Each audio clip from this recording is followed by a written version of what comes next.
Make sure you use the promo code FANRUN to take advantage of their welcome bonus and so they know that we sent you. Gambling problem? Call 1-800-8899-789. Must be 21 or older and located in Tennessee to bet. Whether you are buying or selling a home or even looking for some land to build on and start a family, be sure to give Reed Emerson with Better Homes and Gardens Real Estate Heritage Group a shout. He is a longtime listener and supporter of Fan Run and has been serving the Mid-State for many years. Reed prides himself on his hassle-free and honest approach, and that's because he's not just chasing another commission. He wants what is best for his clients. Give Reed Emerson a call or text him today to get the process started. His number is 931-492-0418, or you can find him online at bhgheritagegroup.com.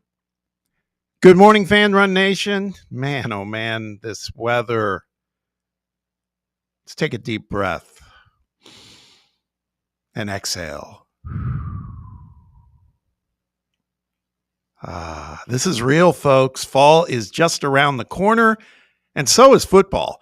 We continue our countdown to football time in Tennessee, and we're bringing it with a great show for you today. We'll start with a visit from the one and only Chris Lowe to talk Vol football and what the path forward to college football playoff expansion now looks like, with the SEC committing to adding a 9th conference game starting next season. CeeLo joins us in hour one. We'll also continue to preview the Vol season opening matchup with Syracuse and get a Syracuse perspective on the matchup when we're joined by Mike McAllister, publisher at Q's Nation of the Syracuse 247 Network. The Orange are coming off of a successful 2024 season, but they are in full-on rebuild mode this time around. Let's get Mike's thoughts on what to look for on Saturday down in Atlanta. That's in hour two of the program. Unfortunate news of Hendon Hooker's release in Motown. What is next for Hendo Cinco? We'll discuss. And also a major media carriage stalemate that could prevent you from missing some of the biggest college football games on TV this weekend. I'm serious. We'll bring you the details on that and much more on a Tuesday game week edition of Under Review, which is starting right now. From the studios of Fox Sports Knoxville, it's time for Under Review with Bob Baskerville on Fan Run Radio.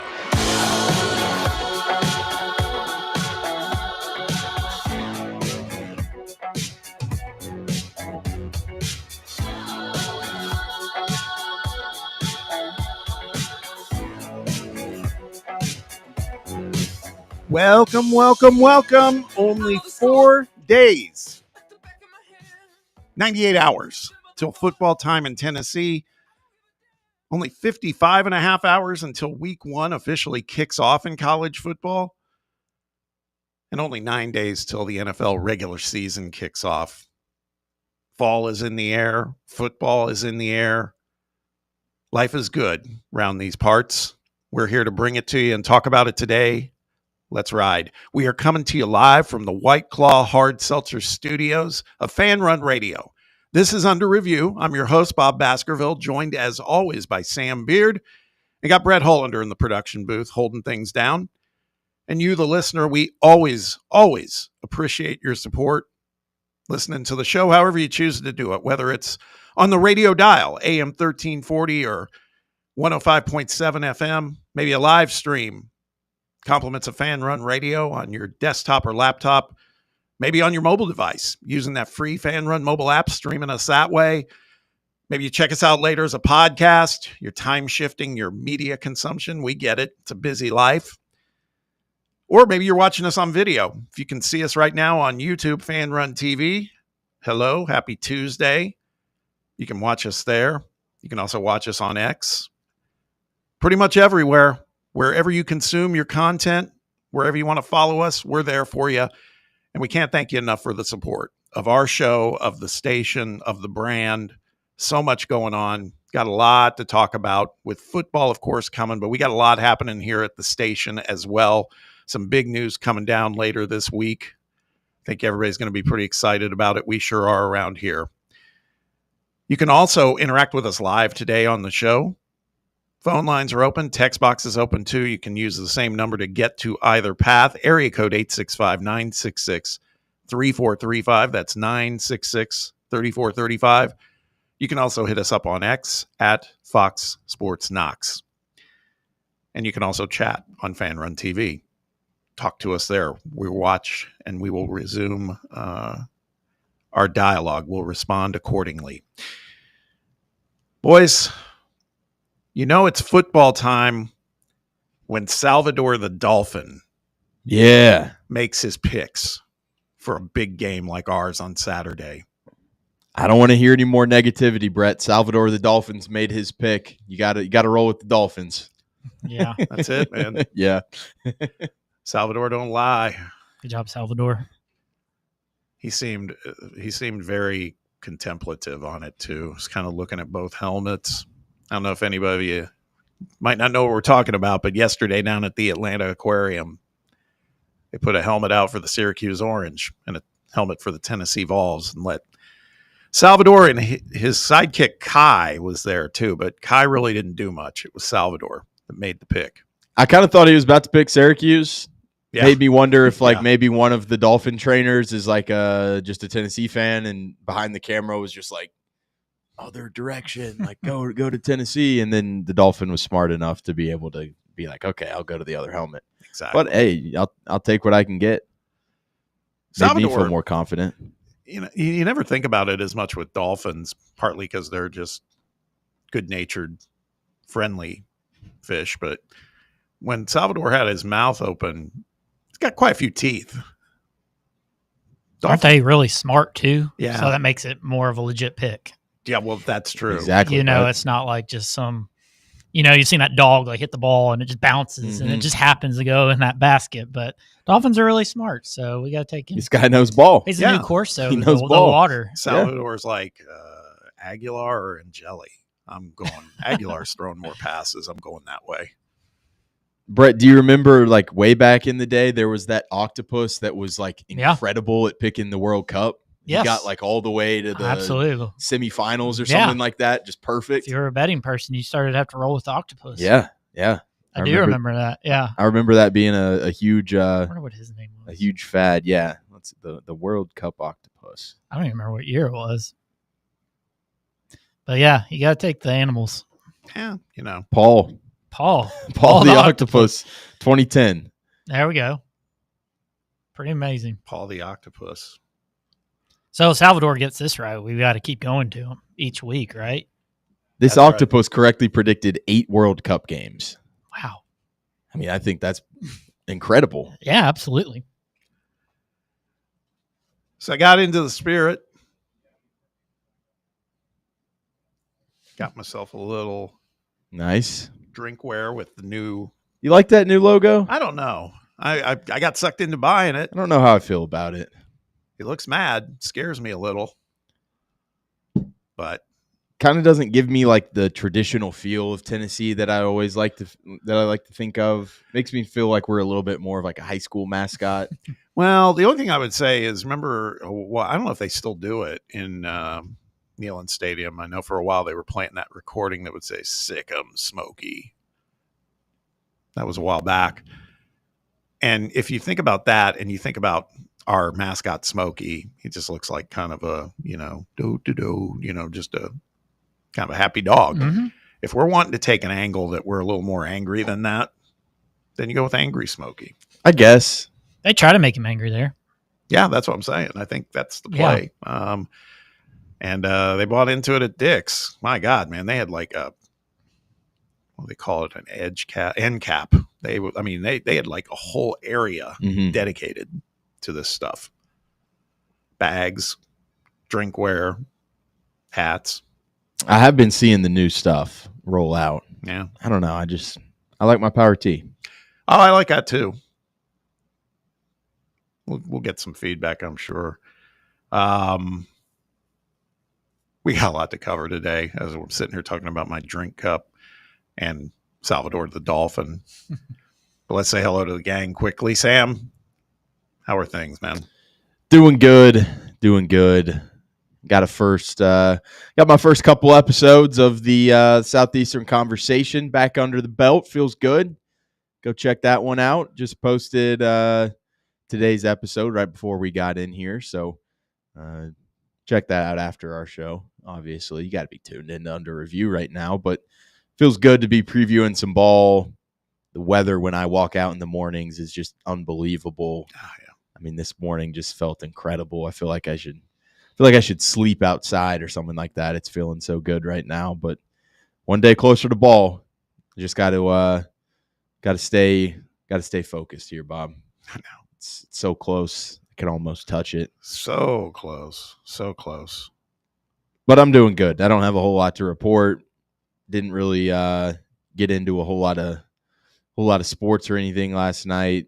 Didn't get into the Cowboys documentary. I am afraid that might just slip through the cracks now that football season starts. I've been trying to make sure that I keep track of watching The Wire. So I had a couple episodes of that last night instead.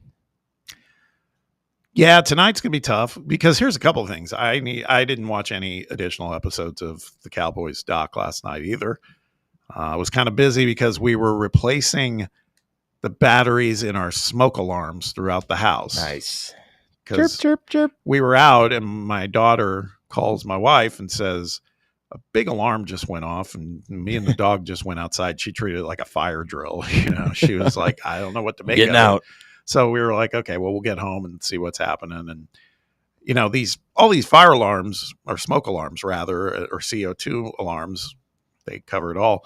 They're hardwired into our house, but then they have battery backups, as they should. But when the batteries start to go, they start giving you warning chimes, and they were happening all over the place. So my wife decided she was going to replace them all last night, which is great. And I appreciate that, because I asked if, do you want my help? And she was like, no, I don't, because I think that's usually like an argument on, how to do it and everything else. But I was trying to do a little work, make a phone call. And every time you replace the battery, it goes through a cadence of those, shrill chimes for like 10 seconds. So I was like, okay, I can't do anything till we get to that. So we had to get all those replaced, but thank you, honey. Appreciate the help. So I didn't watch much TV and did not watch, like I said, the Cowboys. I haven't watched that Lee Corso tribute yet either. Oh, really? I recorded it, but have any of you watched it? I have, yeah. Was it good? It was good. Okay. So I got to check that out before his finale on Saturday. And then tonight's Alien Earth, new episode.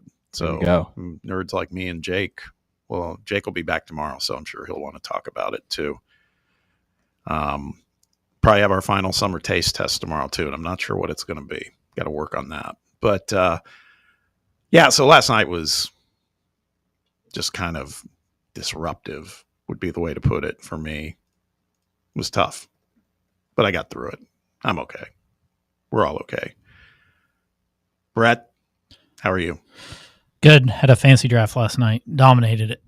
Flat out dominated it. Draft recap A+. So that's all I need to know. My wife needed another one for theirs, so I obliged. And man, I'm going to run the league. Obviously, it's all based on projections, so these things change within week one, and I'll probably be hating my team. But for right now, I'm enjoying what I did on paper. So did that last night. I'm big into the U.S. Open tennis, so I had that on. The hell is Alcaraz doing, shaving his head? Looks that scary. Was wild, but he was sporting a old retro U.S.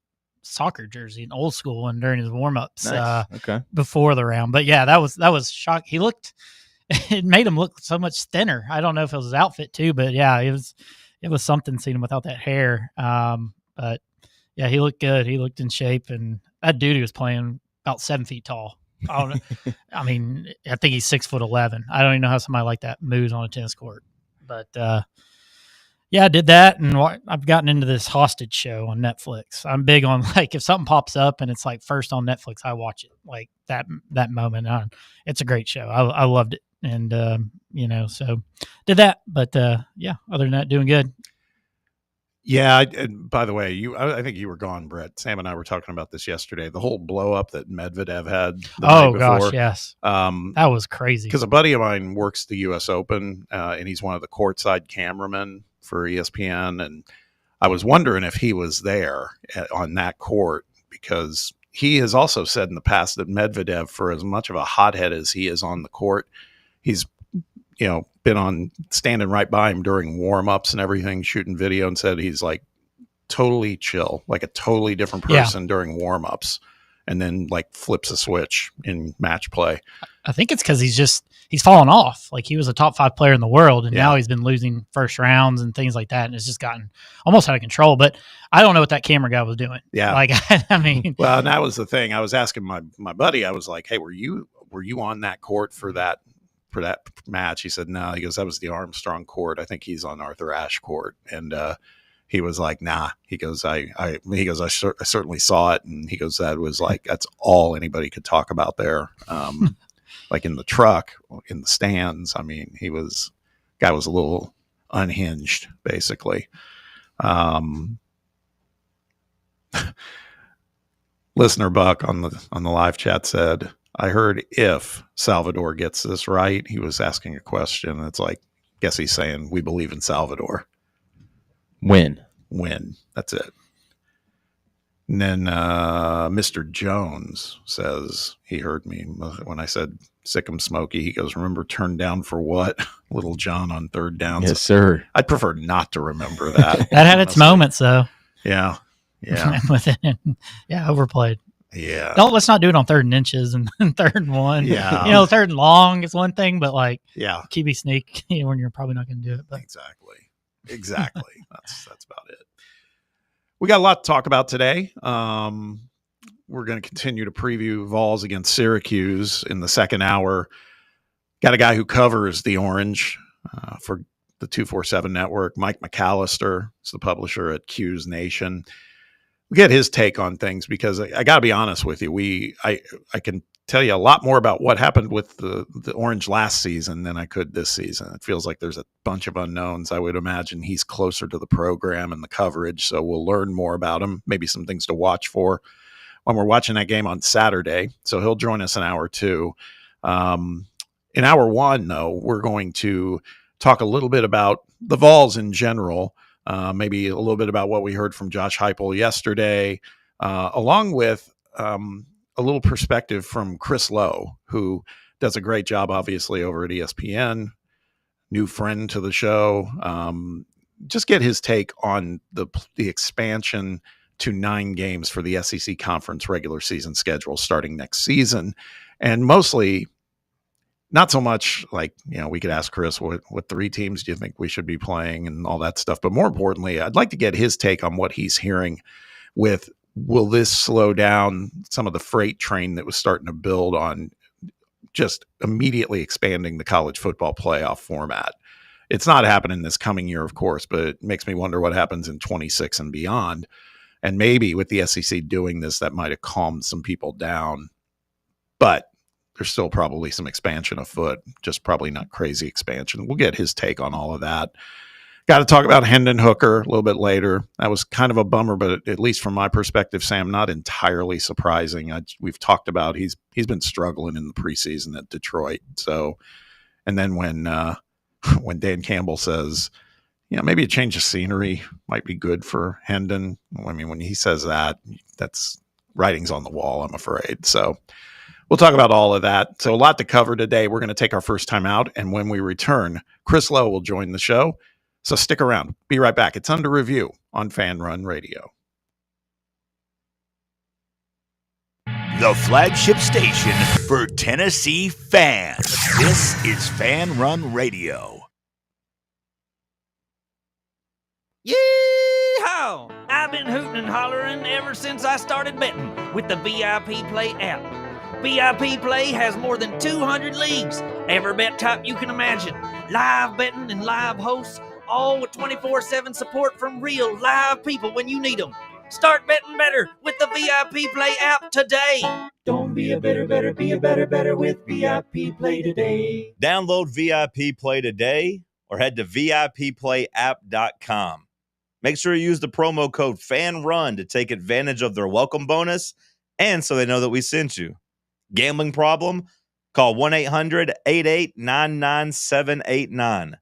Must be 21 or older and located in Tennessee to bet. Whether you are buying or selling a home or even looking for some land to build on and start a family, be sure to give Reed Emerson with Better Homes and Gardens Real Estate Heritage Group a shout. He is a longtime listener and supporter of Fan Run and has been serving the Mid-State for many years. Reed prides himself on his hassle-free and honest approach. And that's because he's not just chasing another commission. He wants what is best for his clients. Give Reed Emerson a call or text him today to get the process started. His number is 931-492-0418, or you can find him online at bhgheritagegroup.com. Hey Knoxville! Surfside iced tea and vodka, made with real brewed tea, is only 100 calories, 2 grams of sugar, with no bubbles and no troubles. That's right, zero carbonation, so it's easy to sip and enjoy. Headed to a game day or party at a friend's house? Bring an iced tea or lemonade variety pack from Surfside, or try their green tea and new raspberry tea vodka. Find the can with the sunset stripes this season. Surfside iced tea and vodka, sold at bars, restaurants, and stores near you. Surfside iced tea and vodka, sunshine in a can. Must be 21 or older. Enjoy responsibly. Attention service members and veterans. Introducing the Griffin Law Firm, your trusted ally in military legal matters. From court martials to benefit claims, at Griffin Law, your mission is their mission. Here's VFL Marshall Griffin. As a veteran and retired military attorney, I've successfully defended lifelong benefits and helped preserve professional futures. So I know that when you hire a military justice lawyer, you maximize your chance to get relief. With my unique experience, I can advocate for you because there's no military matter that's too big or too small. Let us help you make these critical decisions that could affect the rest of your life. Remain silent. Request counsel. Call Griffin Law. For a free consultation, call 888-707-4282. That's 888-707-4282. Or just visit griffinlawdefense.com. In a world filled with deadlines and screens, sometimes we forget the simple joys of life, days filled with special moments. At Inward Half, we understand the essence of these moments. Feel the difference between our breathable fabrics and flexible apparel as you disconnect from the hustle and bustle and reconnect with what truly matters. Inward Half, simple luxury for on and off the course.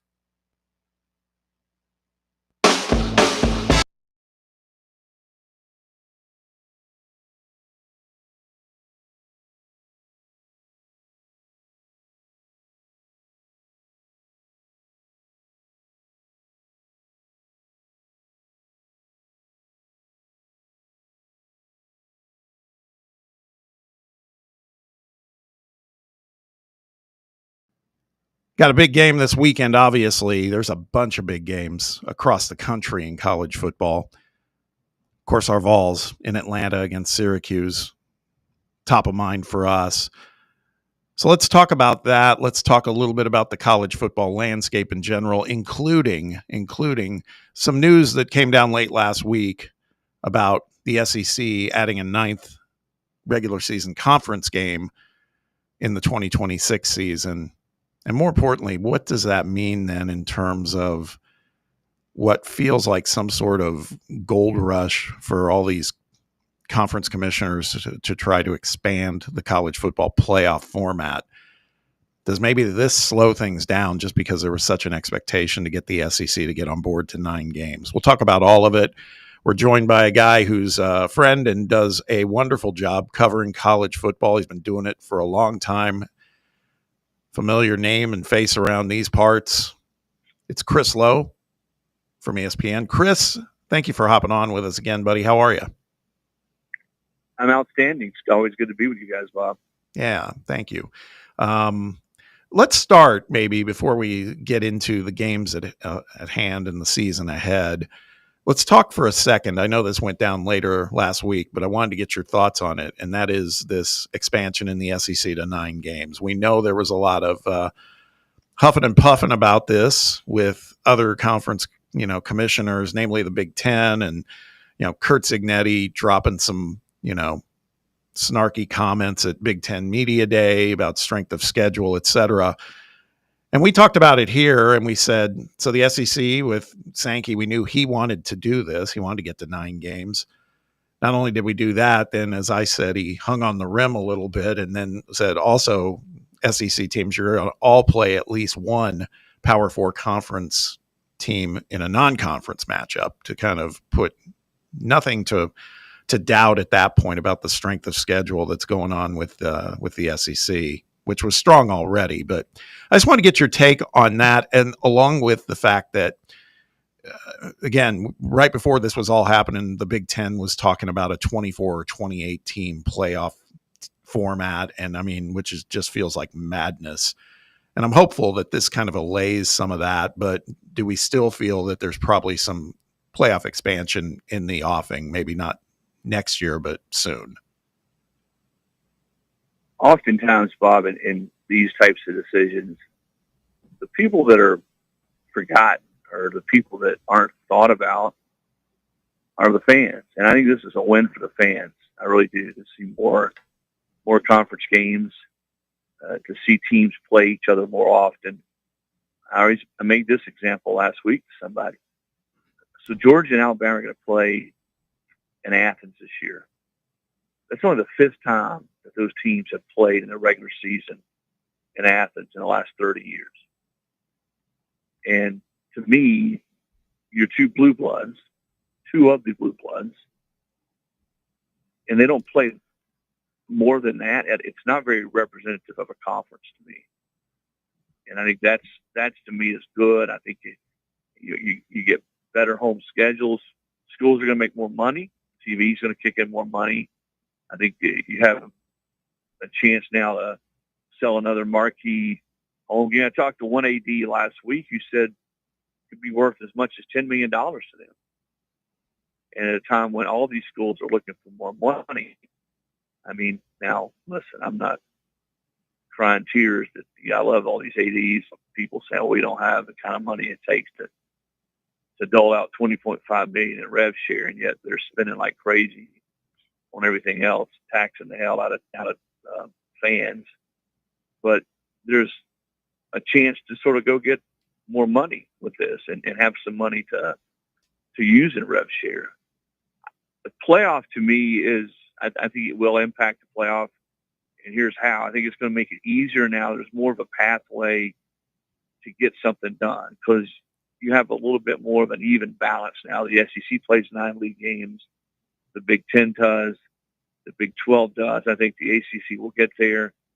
And as our old pal Roy Kramer used to say, though, you're never going to be comparing apples to apples because the schedules are different from year to year. Conferences are different. But I do think we get there. And I'd have a hard time believing that we don't get to 16 teams, whether it's a 5 AQs and 11 at large.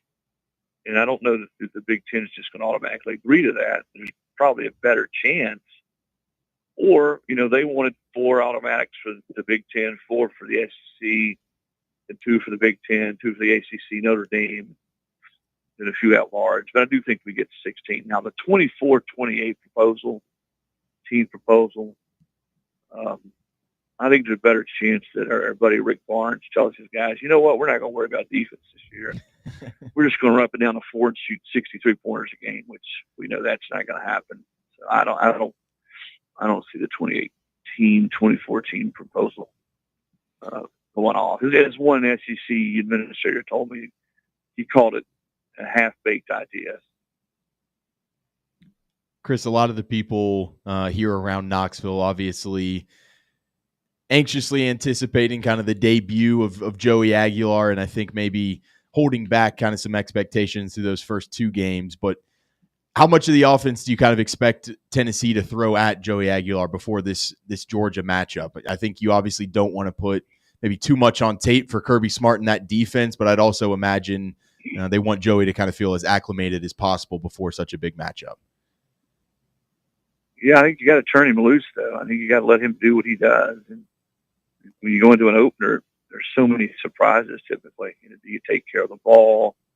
We saw in those first games last weekend, you have typical mistakes on special teams that can put you, in a hole. So I don't know if they're going to hold him back. I think they're just going to let him do what he does and play within the offense. I know Joey is a guy that can extend the play and makes plays on the move. He's really good at that. But, the thing he struggled with at App State was throwing to the other team. 24 picks in 2 years. That's not going to work in the SEC. And you're going to put your defense in horrible position. So I think the thing I watched from him, the 2 things in this game is, his command of the offense Are the guys around him, are they aligned with what he's doing? 2, does he take care of the ball, and not put it in dangerous spots? And 3, how good is Tennessee around him? Because for all, we've been talking about Joey, since he got on campus. Well, how do the receivers play? Are they getting open? Are they running the right routes? Are those guys and Joey in tune with each other? And how do they protect? How's Tennessee protecting? And I think that's the third thing that I'll watch for in this game is how they play around Joey against the Syracuse team that's just, I don't know how much the Tennessee staff got out of watching tape on last year's team, because it's almost a completely new team in just about every position. Yeah, that's what we've been talking about. We previewed Syracuse a little bit yesterday. We'll continue to do it throughout the week. We're talking to someone from Syracuse later in this show. But that's a team that, we keep looking at the point spread, and it's, sitting there thinking, God, by right, Tennessee should have no problem. But there's sometimes unknowns can lead to things that you didn't expect at all happening. And I'm sure Josh is preparing accordingly. From your perspective, obviously there's going to be a lot of eyes on the quarterback situation for Tennessee with Joey Aguilar. It feels like defense is one thing that we can hang our hat on. We feel pretty good about what we have defensively. If there was something else that you're looking at with this team, Chris, that you feel like, okay, I feel like we're in pretty good shape there, what do you think that is? What would be your first take on that? A couple things, Bob. I think the running backs who, first of all, how many do they play? Some guys that are going to get their first crack at being, the marquee or the key ball carriers in that offense. Now, I've said this over and over, and I continue to believe it.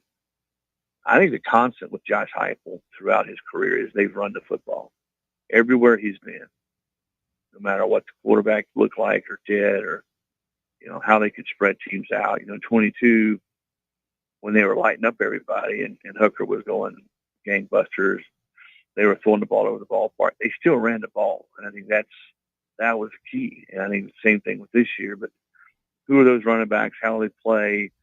What are their styles? Because we saw Bishop some last year, we saw Lewis, but it's going to be fun to see those guys now. And if there's anybody else that sort of takes that mantle, and how many do you play back there? I think the secondary, too, in this game in particular, some unknowns. Well, first of all, Jamal McCoy's not going to play. I think I assume it's a given. He won't play in this game, and he's just not ready to play coming off that knee injury. Probably the better question is when he will be ready. Is it realistic to think that he could get ready for the Georgia game? I guess we're going to find out. He's worked hard, and certainly I'm not suggesting he's behind schedule, but when you have that type of injury in January, it's just hard to get back. So I think the transfer from Colorado steps in for him. I think the other unknown is, what does Tennessee do in the secondary with Boo Carter? Does he start? How much does he play? I think there's still, it's pretty obvious in listening to Josh Hawk that there's still some things. I mean, I don't know that he's completely out of the doghouse. I mean, maybe halfway out, Bob. I don't know if he's completely out. I think you'll probably see him return punts in this game for sure, because he's so good and so dynamic in that role. But not sure he will start, and how much he'll play. So those are some things in this first game and that I would watch. And I would warn fans, first games are weird sometimes. You don't know. You're not, especially when you're not playing at home. Now, granted, Tennessee didn't have to fly to Ireland like Iowa State and Kansas State did, but you're not playing at home. You're playing at a neutral site. You got a lot of guys who are going to be getting the keys to their spots for the first time. And, you never know how they're going to respond. I do think this team, from the staff on down, is pretty hungry to get out there and show that just because of the Nico debacle this past offseason, just because you lost some really good football players from last year, especially on defense, that Tennessee ain't going away, that they're still a playoff contender and a team that will be right there fighting for national relevance come November.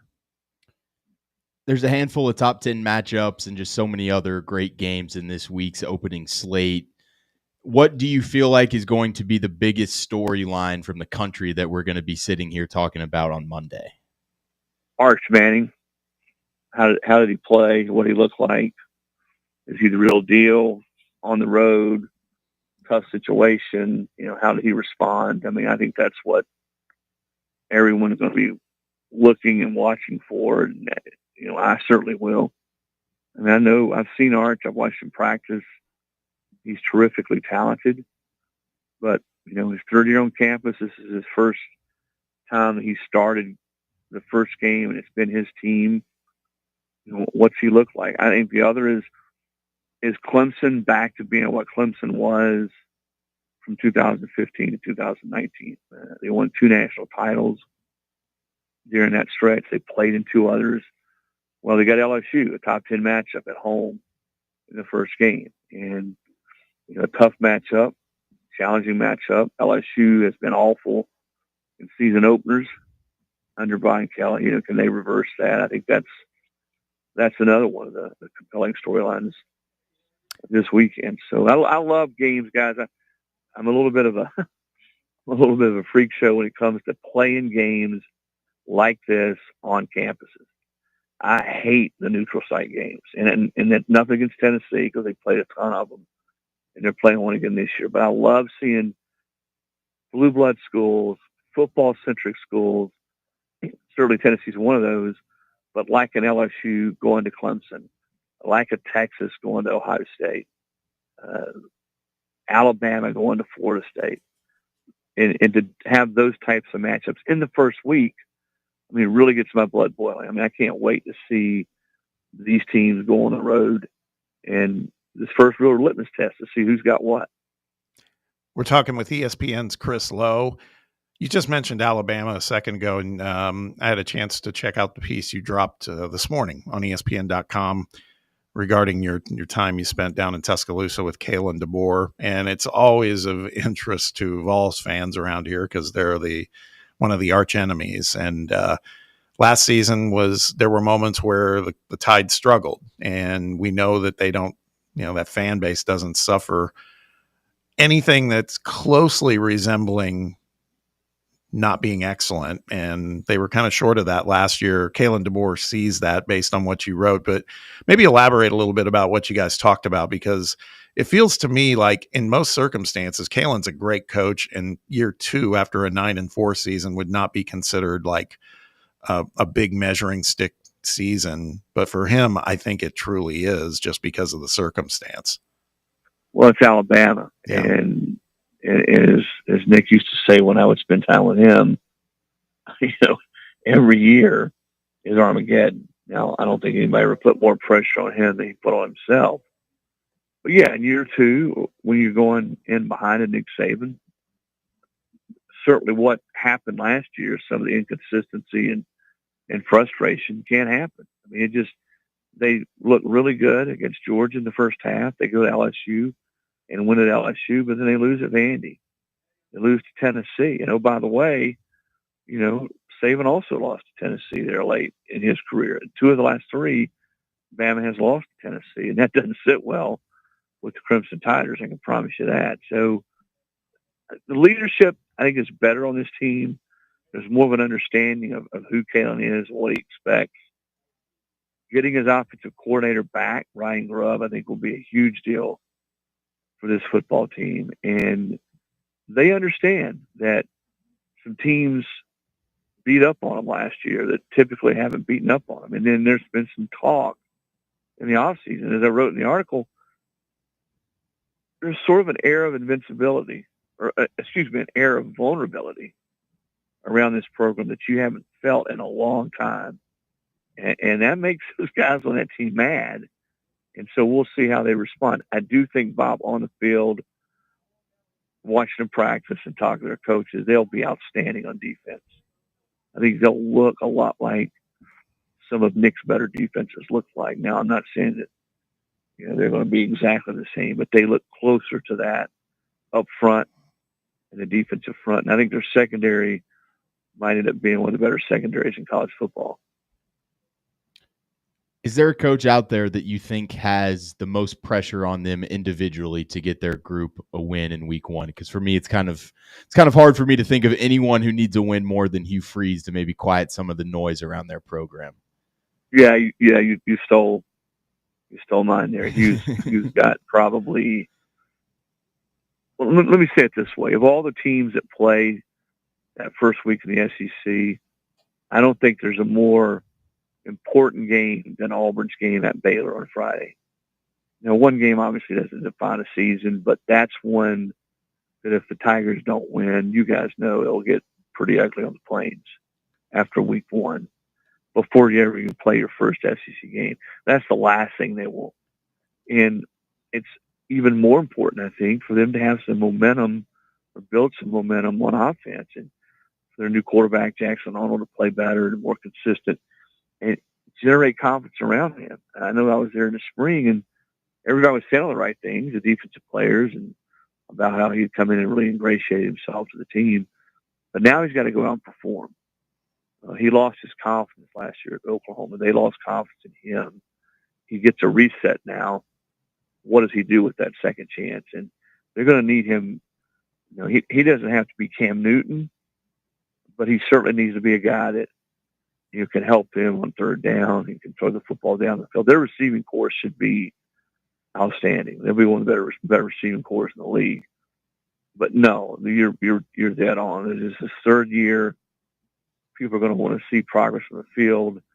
And Baylor's a good football team, but if Auburn's going to be a team that's winning 9 or more games and is in that conversation to make the playoff as the calendar flips to November, this to me is a game they got to win.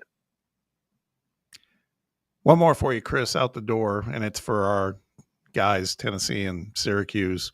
We talked about it earlier, 13.5-point spread. I mean, I think we all feel pretty good about Tennessee winning that game. What say you if you were a betting man? Do you think this is one where it's more than a 2-touchdown victory, or is Syracuse going to keep it closer in your mind? Josh has been really good in these openers, and they have won big and really haven't broken much of a sweat, to be honest with you. And they've played a lot of neutral site games and openers.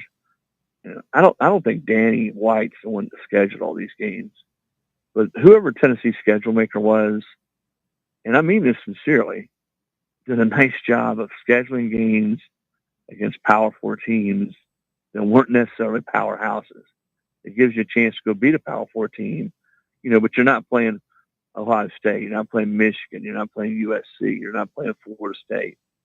And so I think that's probably, especially now we're going to go to 9 games, going to be even more important that you're pretty savvy in how you schedule football games. But no, I think Tennessee will win this game. I do think they'll win by double digits. Now, that's a little bit of a cop-out because they win by 11. They don't cover, right? So yeah. I'll give myself some wiggle room there. But no, I think they're a better team. Syracuse has so many new players, and this will be a year transition for the Qs. I think Tennessee defensively sort of stuffs them and gives that offense, a chance to score some points, maybe set up some short fields. And I think Tennessee will win and go on away. So yeah, if I were a betting man, as the saying goes, Bob, I would give up the points. I think Tennessee will win big. One thing about the schedule before we go, I think the most fascinating thing about the new schedule, the 9-game schedule, is who Tennessee's permanent opponents will be, the 3. I mean, Bama will be one, I feel very certain. Vanderbilt will be one. But the third one, I've heard different things. I've heard maybe Kentucky. I also heard Florida. I was talking to somebody at Florida this past week. They thought Tennessee might be on their 3, that their 3 would be Georgia, Tennessee, and maybe Kentucky. So we'll see how that goes. Certainly if it's Vandy and Kentucky, that's better for Tennessee. I don't know if it's better from fans want them to win, but you don't get the marquee games. Since he's played Florida every year for 35 years now. I'd hate to see that game go away. So we'll see how it shakes out. That's going to be whoever has the poor soul has to put that together in the SEC office. There's going to be more gnashing of the teeth and more complaining and more whining about who got the worst or the short end of the stick when we figure out who everybody's 3 permanent opponents are. Oh yeah. It's that's going to be a thankless job for sure. Yeah, we've heard kind of the same you have. Some have said also South Carolina for a third, which would be interesting. But yeah, I've heard South Carolina. I've heard South Carolina more tied with Georgia. Yeah. I've heard Georgia may be Florida and Auburn are the obvious ones for Georgia, and then maybe South Carolina. Yeah. I think Kentucky's that swing game. Is Kentucky, Tennessee? Yep.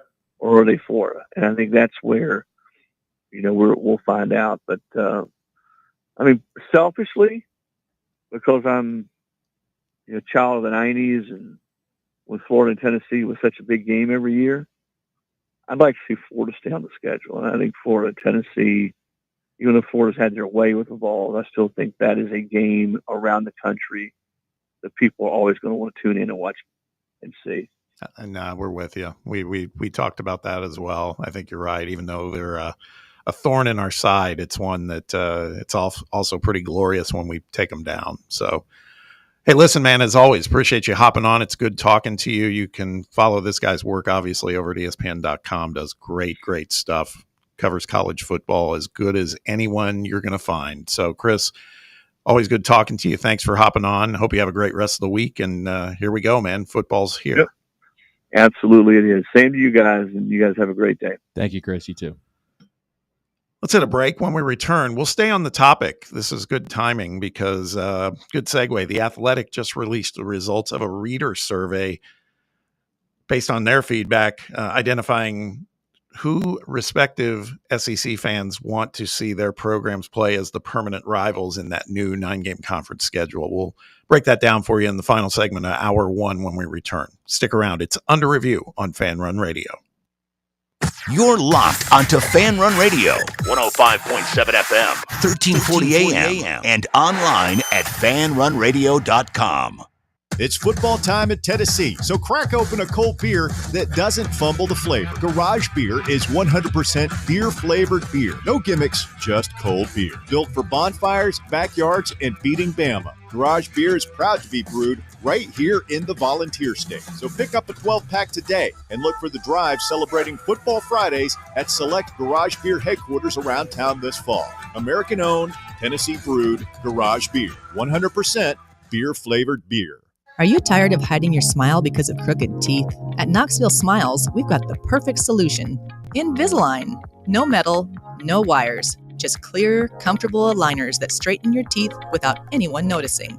Eat what you want, smile with confidence, and see results in as little as 6 months. Call us today for more information about Invisalign, 865-539-1776. Or just visit us online at knoxvillesmiles.com. Smile brighter with Knoxville Smiles. Barley's has live music on weekends, general team trivia on Wednesday nights at 8 p.m., and now live sports trivia courtesy of the Knoxville Trivia Guys every Thursday night upstairs. The game starts at 7 p.m. and is free to play for everyone, so head on down to the Old City and show off your sports knowledge and win gift cards to Barley's. Use those gift cards to buy it all in with their wide selection of TVs and indoor projectors. Barley's Tap Room and Pizzeria. It's time for the North Knox Siding and Windows High School Football Player of the Week. Brought to you by North Knox Siding and Windows. Call 865-689-0505 or visit them online at northknoxsidingandwindows.com. This week's North Knox Siding and Windows High School Football Player of the Week is Catholic High School defensive back Chaz Smith. Smith led the way defensively with 4 tackles and 2 interceptions, including the game clincher in Catholic's 20-6 win over Murfreesboro Riversdale on the road last week as the Irish begin the season 1-0. Catholic High School's Chaz Smith, this week's North Knox Siding and Windows High School Football Player of the Week. North Knox Siding and Windows, locally owned and operated, they can handle all your siding, window, gutter, and roofing needs. Call 865-689-0505 for a free estimate or go online to northknoxsidingandwindows.com.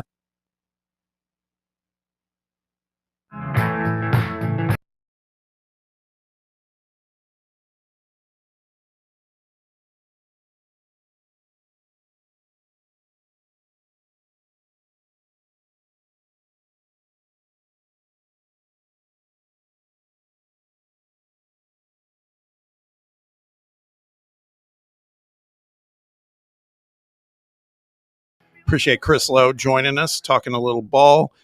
And we were talking about this whole conference schedule expansion that news broke late last week, but felt it was timely to segue into something that was just dropped by The Athletic this morning by Seth Emerson, and that was a reader survey that they did.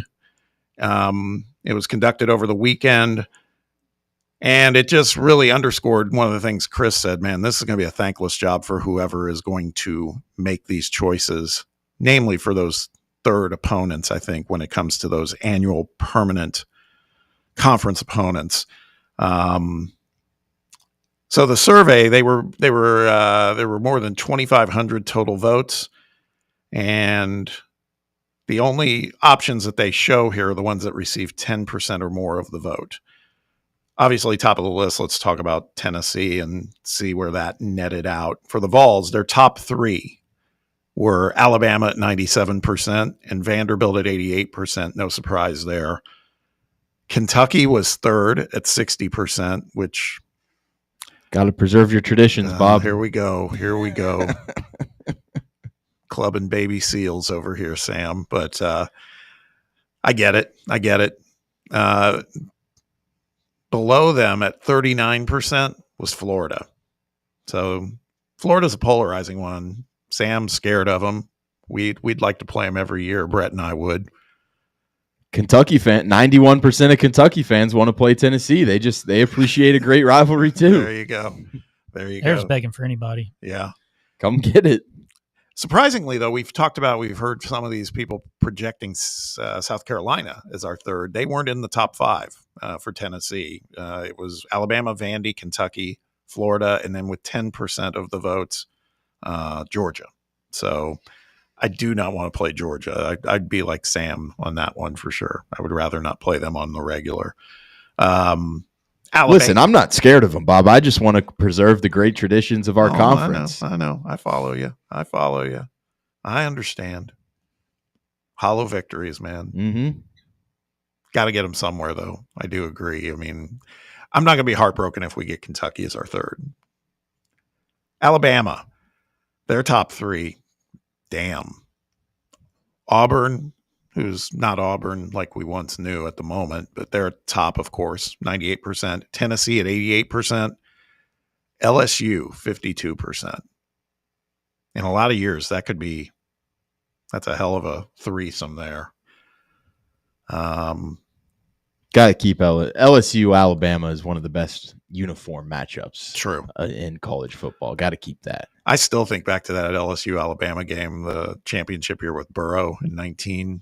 That was an absolute so much firepower on that field between both teams. It was ridiculous. Mm-hmm. How about Florida? Their fan survey. Georgia's top of the list. Makes sense. World's largest cocktail party, yada, yada. Tennessee, number 2 for Florida. 78%. They're saying, give us the Vols. And they're probably thinking of it like you're thinking of us wanting Kentucky. Here we go. I don't like being disrespected, Sam. That's why we want Florida. LSU third at 55%. Georgia, Florida's top of the list for them again. That's probably considered their biggest rival in the conference at the moment. Followed by Auburn, close behind at 96%. That Georgia-Auburn game's a big deal to those fans. Mm-hmm. And then South Carolina at 44%, Tennessee at 43%. So kind of a neck and neck for a preferred third opponent by Georgia. LSU, Alabama 82%, Ole Miss 73%, Texas A&M 44%. What's Missouri doing since they never play anybody? Missouri would like to play Arkansas first. They have that border war that they do. 93%. Tied for 93%, though, was Oklahoma, which kind of surprises me. I'm not sure what the tie really? is with. Yeah. I feel like those two want to play each other. I guess they have old Big 12 lineage too, right? Yeah. I guess that's true. And then South Carolina, 38%. Oklahoma, Texas, 100%, of course. Arkansas, 70%. Missouri, 66%. Not Texas A&M. Texas A&M's only at 30%. Nobody wants to go see that Colt. That's right. That's exactly right. Let's look at Texas with their, or we just did Texas. I'm sorry. Let's look at Texas A&M. Now, we didn't do Texas. Here it is. Texas, Oklahoma, 99%. Texas A&M, 98%. Arkansas, 83% rather. And then A&M, Texas, 98%. LSU, 86%. Arkansas, 79%. Who do you think Vandy wants to play besides Tennessee, Sam? They probably want to go back to like Tulane being in the SEC or something. Tennessee, 95%. Kentucky, 88%. And then Ole Miss, 46%. That kind of tracks, honestly. Yeah. Anything other than that, it's just like you're going to get just walloped, or it's just not going to be a fun game. Yeah. I could get down with Ole Miss. Yeah. Does the Big Ten do permanent opponents? Good question. I don't know. I feel like it changed. I mean, I don't follow that game. conference close enough to know, but now that we're in it, I was just curious because if that's something they do, like obviously I just know the big ones they seem to play every year, but I wasn't sure if they did permanent opponents over there or just had one, Ohio State, Michigan or whatever. Yeah, I don't know.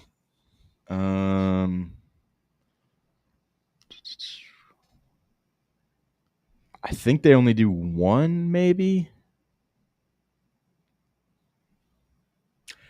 Yeah, not sure.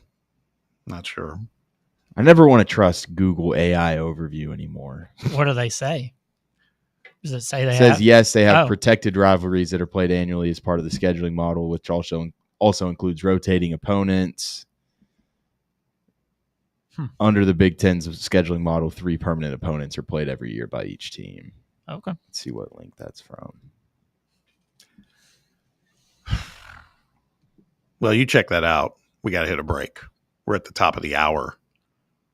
Hour 1 is in the books. When we return, we'll finish this up. Got some listener feedback we'll share. And then also we got to talk. We got to pour a 40 down for Hendon Hooker. At least for the moment. He is unemployed in the NFL.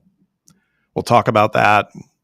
Talk about what it means. There's a lot of talk about that, Tennessee system doesn't do quarterbacks any favors. We'll talk about all of that when we kick off hour 2. Stick around. Be right back. It's Under Review on Fan Run Radio. You're listening to FM 105.7 and AM 1340, WKGN Knoxville, and W289CU Knoxville. Fan Run Radio. We really need to get some branded stuff. Shirts, hats, promo items, something professional. I mean, we could just find a website and order a bunch of it ourselves. You could, but you're taking a big risk. You don't know the quality, the fit, the timeline. It's a roll of the dice. Yeah, I guess. But isn't that how everyone does it now? Not the ones who actually care about how their brand looks. Look, if we're putting our name on it, it needs to be done right. We need SM Athletics. SM Athletics? Yeah, they specialize in working with businesses like ours. Apparel, hats, promo gear, but real, customized stuff. They actually care if it turns out right. Probably a lot better than getting stuck with 100 t-shirts with crooked logos. Exactly.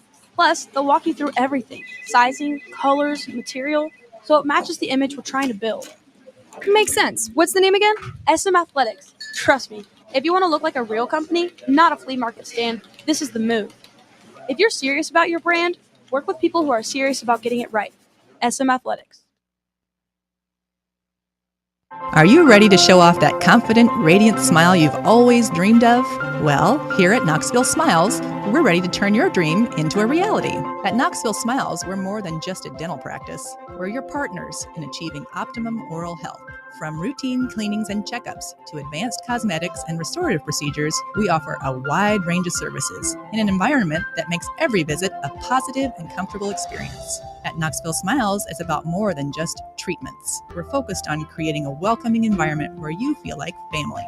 Our state-of-the-art facilities are designed with your comfort in mind, and our friendly staff is always ready to address your questions and concerns. Don't wait any longer to achieve a beautiful smile you deserve. Schedule your appointment at Knoxville Smiles today and take that first step towards a healthier, happier you. Call us at 865-539-1776 to book your appointment today. or just visit our website at knoxvillesmiles.com. What are you going to do with your old car? You can try selling it, you could junk it, or you can donate it to Heritage for the Blind. Your car will be towed away for free, and your donation is tax deductible. Just call 1-800-639-8620. Heritage for the Blind accepts cars, vans, trucks, and boats. It doesn't matter if your vehicle runs or not. It'll be towed away for free, and you'll be supporting those that need help. Heritage for the Blind is a nonprofit organization that helps the visually impaired live fuller lives. Call right now to donate your car. And as a special thank you for calling, you'll receive a free 3-day vacation voucher to many exciting locations. Call Heritage for the Blind right now. Call 1-800-639-8620. Donating is easy, and your vehicle is towed away for free. Plus, you'll get a free vacation voucher. Call now, 1-800-639-8620. That's 1-800-639-8620. Hour 2 of Under Review starts now.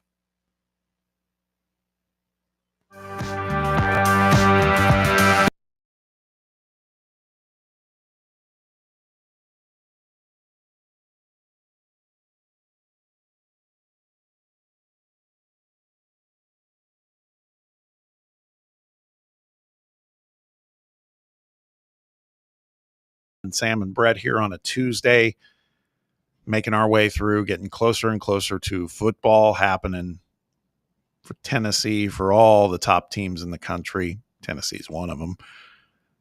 Sure excited to be getting near that momentous day and night.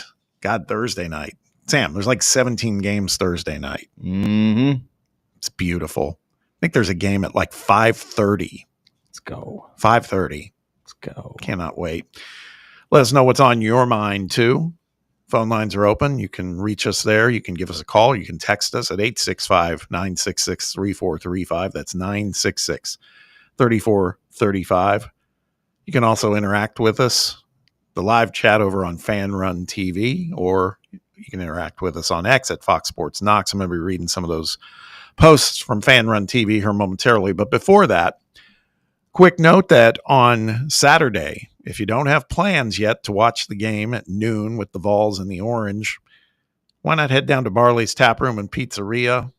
There's going to be a Syracuse watch party happening there. Compliments of us and Barley's. You can hang out with the Fan Run crew, watch some ball, eat some great grub.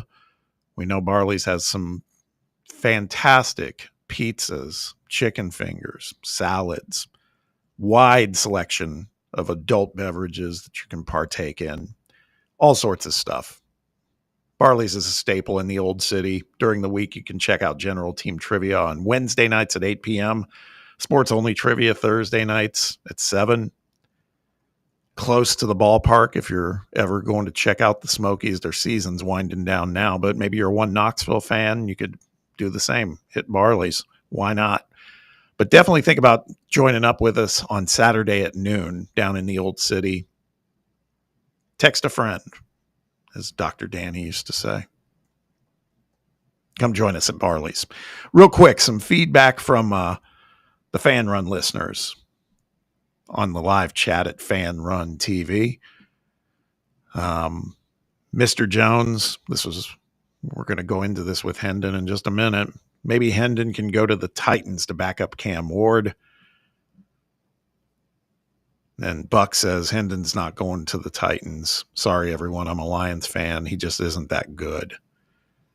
Heupel's system got him drafted. We're going to talk about that in a moment. When we had Chris Lowe on, Buck also said we were talking about the schedule expansion in the SEC. He goes, that's your answer. $10 million to these universities. Nothing else matters. They use the fans as an excuse and a vehicle, good business or not. GBMFO says, doubt Syracuse gets past midfield more than twice. D and smash mouth runs win going away. I'd be there for it. I like it. I do too. Mr. Jones also reminds us, we've talked about this, but it is a good one to always keep in mind, about Peyton Manning's son, Marshall, enrolling at the Baylor School in Chattanooga. we're going to make a play for him. I have to believe that. Doesn't necessarily mean we'll get him, but we're going to be part of the next great Manning quarterback chase. I can feel it. Mm-hmm. GBMFO also says we're talking about the rivalries and the permanent SEC opponents. Bring the damn beer barrel back onto the field. So that's talking Kentucky. He also says he'd prefer the three to be Bama, Vandy, and Auburn. Auburn would be a lot of fun. Auburn would be great. I'd be all about that. I like Auburn. And then T-Carp. Haven't heard from T-Carp in a while. Hey, fellas. Love y'all. Back at you, man. Appreciate that. And then one more says Hendon should get traded to the New York Giants. I think they're pretty good at quarterback. What, they got Russell Wilson, Jackson Dart's balling out. Jameis, baby. Tommy Cutlets, is he still there? Just got released. Did he really? Tommy Cutlets. Anti-Italian discrimination. Do you see Ben DiNucci? You were talking about him. He's going to do broadcasting now. Yeah. Do you see his little deal? He got his jacket. I like his social media game. Yeah, he's good. I remember you mentioning that, and then I saw that last night. I was like, that was good. That was good. All right, it's time. We've been putting this off, namely because it kind of bums us out a little bit. But as I said, I don't think any of us were entirely surprised. But one of the most memorable Vols in recent memory gets the hook in the NFL. See what I did there, Sam? There we go. The Detroit Lions released Hendon Hooker yesterday, and like I said, sadly, we shouldn't have really been surprised. It was a rough preseason, man. Anytime I watched him, I was like, woof. This is not going well. And like we said earlier in the show, Dan Campbell even went so far as to say something in a post-game presser over the weekend, like, maybe Hendon might be good to have a change of scenery. Well, that now is the only option for Hendon Hooker. And I don't know, Sam, what do you think? I think Hendo Cinco will land somewhere, but does he land somewhere before the season begins? I don't know if there's that quick of a rush after a backup quarterback that's really not done much to prove himself yet. I think you'll see him land somewhere before the season ends. Before the season ends. Yeah. Did you mean to say before it begins? Yeah, I was saying like in the next week and a half or whatever. I still think that'll probably happen, to be honest with you. I think there's going to be some team that's going to go out there and take a chance on a I was going to say young quarterback. He's not that young, but still, young in his NFL career. I think what's tough is that, you saw how great he was at Tennessee in terms of taking care of the football and making the right reads and making the right decisions. And so far in preseason, he's had 5 turnovers, 3 picks, and 2 fumbles lost as well. And, the accuracy isn't exactly there. I think, it's tough for a guy like him that was kind of coming into his initial NFL season, kind of rehabbing everything and getting back into just being healthy. And then now you've got to kind of dive into the playbook and you've got to get acclimated with that. And now you've got to marry the two together, and you've got to be a guy that is prepared in the system, but also you got to feel prepared physically on the field. And I just, you can tell from Dan Campbell's comments and everything that just wasn't going to work out with the Lions. And I still think he's a guy that, has some talent on paper. I do feel like there's going to be some team that says, we'll give this guy one more chance. After that, I don't know, if he goes and kind of crashes and burns with 2 teams. I don't know if he'll get a third chance, but if some team's going out there and trading for Joe Milton, I think somebody's going to go do it for Hendon Hooker at some point, maybe too. Yeah. The age is a thing, I guess. Now I say that, and then we see Joe Flacco is going to be starting for Cleveland, but he's won a Super Bowl. He's proven himself. I just think when you're unproven and you're getting – it's all relative. The mileage, as the NFL execs look at it, can be a thing. How do you think Hooker stands up, we'll just say in the recent era, maybe the last 30 plus years, in terms of great Vol quarterbacks? Because we've had some. Do you find him to be one that's in the top 3 or 4? Yeah, I mean, he's definitely up there. I mean, when you look at what he was doing statistically, it was stuff that you haven't seen in a while. And I know that a lot of that is due in part to the system that Josh Heupel implemented and how you're able to go fast and the tempo and everything that was going with it. But he was a guy that, he did exactly what Josh Heupel wanted his quarterback in his system to do. And I think, we all know that 22 season, we all look back on that one fondly and think of all the great things that he was able to do and all the great decisions that he was making and the accuracy that he had, the command that he had of the offense. Like, I think that's what a quarterback is supposed to look like in this system. So, yeah, I think he definitely falls into that category, and he's always going to have a special place in Tennessee fans' hearts, even if he doesn't end up having a great NFL career. I think there's, that's nothing. None of that, what happens in the NFL, is going to kind of take away from all the great things that he was able to do for us here in Knoxville. Brett, where would you rank him? Obviously, we've had Schuler, we've had Peyton, had T. Martin, who wasn't statistically great, but he won a national title. Josh Dobbs. Where do you have Hendon rank in all those? It's tough because I grew up loving Heath Schuler and stuff. He's always near the top. Peyton, obviously. For some of the younger generation, I know Hooker's probably at the top, but for me and you, seen more of UT great quarterbacks. I think he's definitely probably top 5 in just what he accomplished. But for me personally, he might just be outside the top 5. But that's my vote. You just think about the athletes we've had between Dalton and Hooker. You just wish they had more time. And with some of these guys we've mentioned, you had 4 years with them and things like that. So my love of Tennessee football came with Heath Schuler. So that's where I kind of stand as my top of my list personally. But he's right there. You're splitting hairs with a lot of these guys we mentioned. We've been blessed with some good quarterbacks through the years. I just know that. Yeah, we didn't even mention Clausen, right? Casey. Oh yeah, people a lot of these quarterbacks were dealt tough situations. Tyler Bray was great. You can go down the list of quarterback play has not been an issue with Tennessee football. I really feel that. Now, we've had some bad ones, Peterman and some of these guys that came along the way, but for the most part, Tennessee's been blessed with great quarterbacks. It's just the leadership and the coaching around them has not been the best. A lot of these guys got to the league. Yeah. No, that's right. And Dobbs, I love Dobbs. He was dealt a tough situation with Butch Jones. It's tough. Yeah. So, but yeah, we've been blessed. Sam, you mentioned it a little bit a moment ago when we were talking about Hendon Hooker and the way he just masterfully engineered Heupel's system. There's some writers out there. There's some quote unquote experts out there that are saying this is just an example of you come out of Josh Heupel's system and it's really not. It's not a good launching pad for the NFL. And I don't know, man. I feel like that's a little bit harsh. I don't know. What are your thoughts on that? I think it's pretty stupid. Yeah.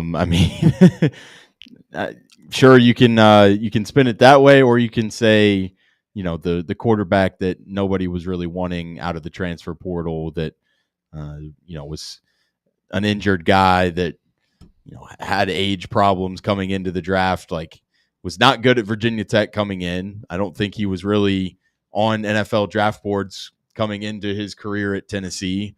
And you go out there and you get the guy drafted in the 3rd round and tore his ACL in his final season of college leading up to the draft. And he still gets drafted in the 3rd round as a guy that's, 25 years old as a rookie. To me, that proves that Tennessee actually is a system where, okay, maybe this guy does have something. And I think same goes for Joe Milton, a guy that didn't really have that much success, when he was a starting quarterback at Michigan, and he comes in and takes a year of kind of lumps at Tennessee and then is the starter. And for a guy that was as, inconsistent as he was, someone still took a chance on him in the draft too.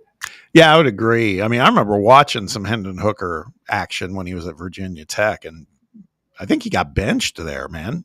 He was not playing well. So if you look at that evolution from that moment on, like you were saying, Sam, that speaks a lot.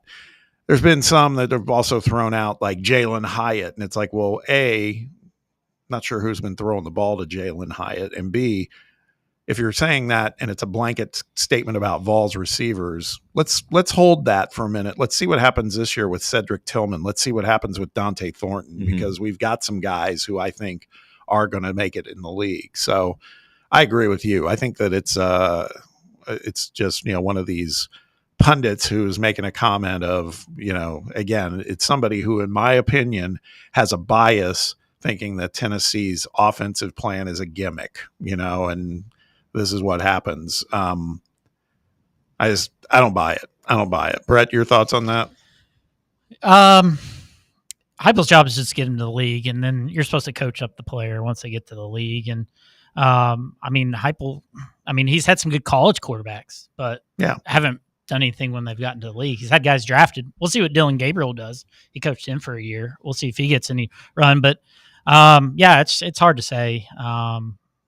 Just if Hooker doesn't get hurt, can I see him as a starting quarterback? I don't know. Yeah.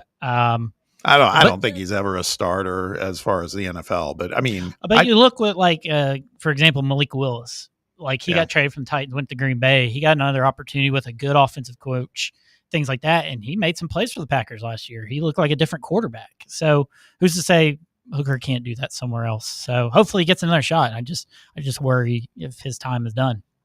Yeah. I think the way I'm viewing it is the ceiling for him is probably you could be so lucky as to have a career like Josh Dobbs is having, right? Being a coveted backup quarterback, and Josh seems to embrace it. He does well whenever he's out there for the most part.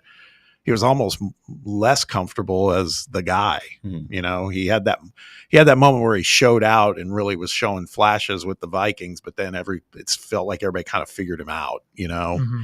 And it caught up with him. But that's my hope for Hendon Hooker. But you're right, guys. I think, if he goes through a process and gets released again, then that might be the last we see of him in the NFL, which is unfortunate, man. But it's also the reality of the business. Mm-hmm. So, all right, let's take a break. When we return, we are going to talk a little more about Vols and Syracuse this weekend. We'll get back to the game that's right in front of us. Let's get a Syracuse perspective with a guy who covers them. Mike McAllister with Q's Nation and Syracuse 247 will join the show when we return. Stick around. It's Under Review on Fan Run Radio. For the fans, by the fans, this is Fan Run Radio, Knoxville. Citizens National Bank. We believe a good game plan is essential for success. With a CNB Plus Perks checking account, you'll save money with cell phone protection, roadside assistance, identity theft protection, and more. Banking at CNB has its perks. Find out more at cnbtn.com. Citizens National Bank. Banking never felt so good. Member FDIC. Hello, is Tina there? Who's this? Yeah, this is Vince from the hit reality show Wives Don't Tell. Tina applied for our show to confess that her husband won't go to the doctor to get his erectile dysfunction checked. She said she's ready for a guy that can bring the heat. All right, what the is going on? You're talking to her husband right now? Tina! Well, she wrote the application that her man's performance is questionable. She's basically married to a coffee table. She also said, we live within driving distance to Men's Pro Knoxville, but he's too scared to get a blood test. Oh my, she is done. She is so done. Gotcha, Mike. It's nephew Tommy. Ain't no reality show. It's a prank. Men's Pro Knoxville is the real deal, fellas. Local experts, test results in minutes. Call 865-544-8220 or hit men'spro-knoxville.com before your lady books a new co-star. Men's Pro Knoxville, making it happen. All right, son. Time to put out this campfire. Dad, we learned about this in school. Oh, did you now? Okay. What's first? Smokey Bear said to. First drown it with a bucket of water, then stir it with a shovel. Wow, you sound just like him. Then he said. If it's still warm, then do it again. Where can I learn all this? It's all on SmokeyBear.com with other wildfire prevention tips, because only you can prevent wildfires. Brought to you by the USDA Forest Service, your state forester, and the Ad Council. Got a flat tire? Strange noise under the hood? Don't stress. Roll into Matlock Tire and Auto Service. From oil changes and brake repairs to brand new tires, Matlock's certified techs do it all. Fast, friendly, and fair priced. Matlock is the home of the price match guarantee. Bring in any competitor's ad, and Matlock will match the exact same tire for the exact same price. Matlock Tire and Auto Service, 5 locations in East Tennessee. Visit MatlockTireService.com to find the location nearest you and schedule your appointment. Ready to launch your career? Axle Logistics is a leading third-party logistics company where excellence is an energy. With an award-winning culture, Axle proves that positive outcomes come from a positive environment and a work hard, play hard mentality. At Axle, the drive for success is infectious. And with an uncapped commission structure, hard work isn't just noticed, it's rewarded. For those with big goals and even bigger dreams, Axle Logistics is the place to start your career.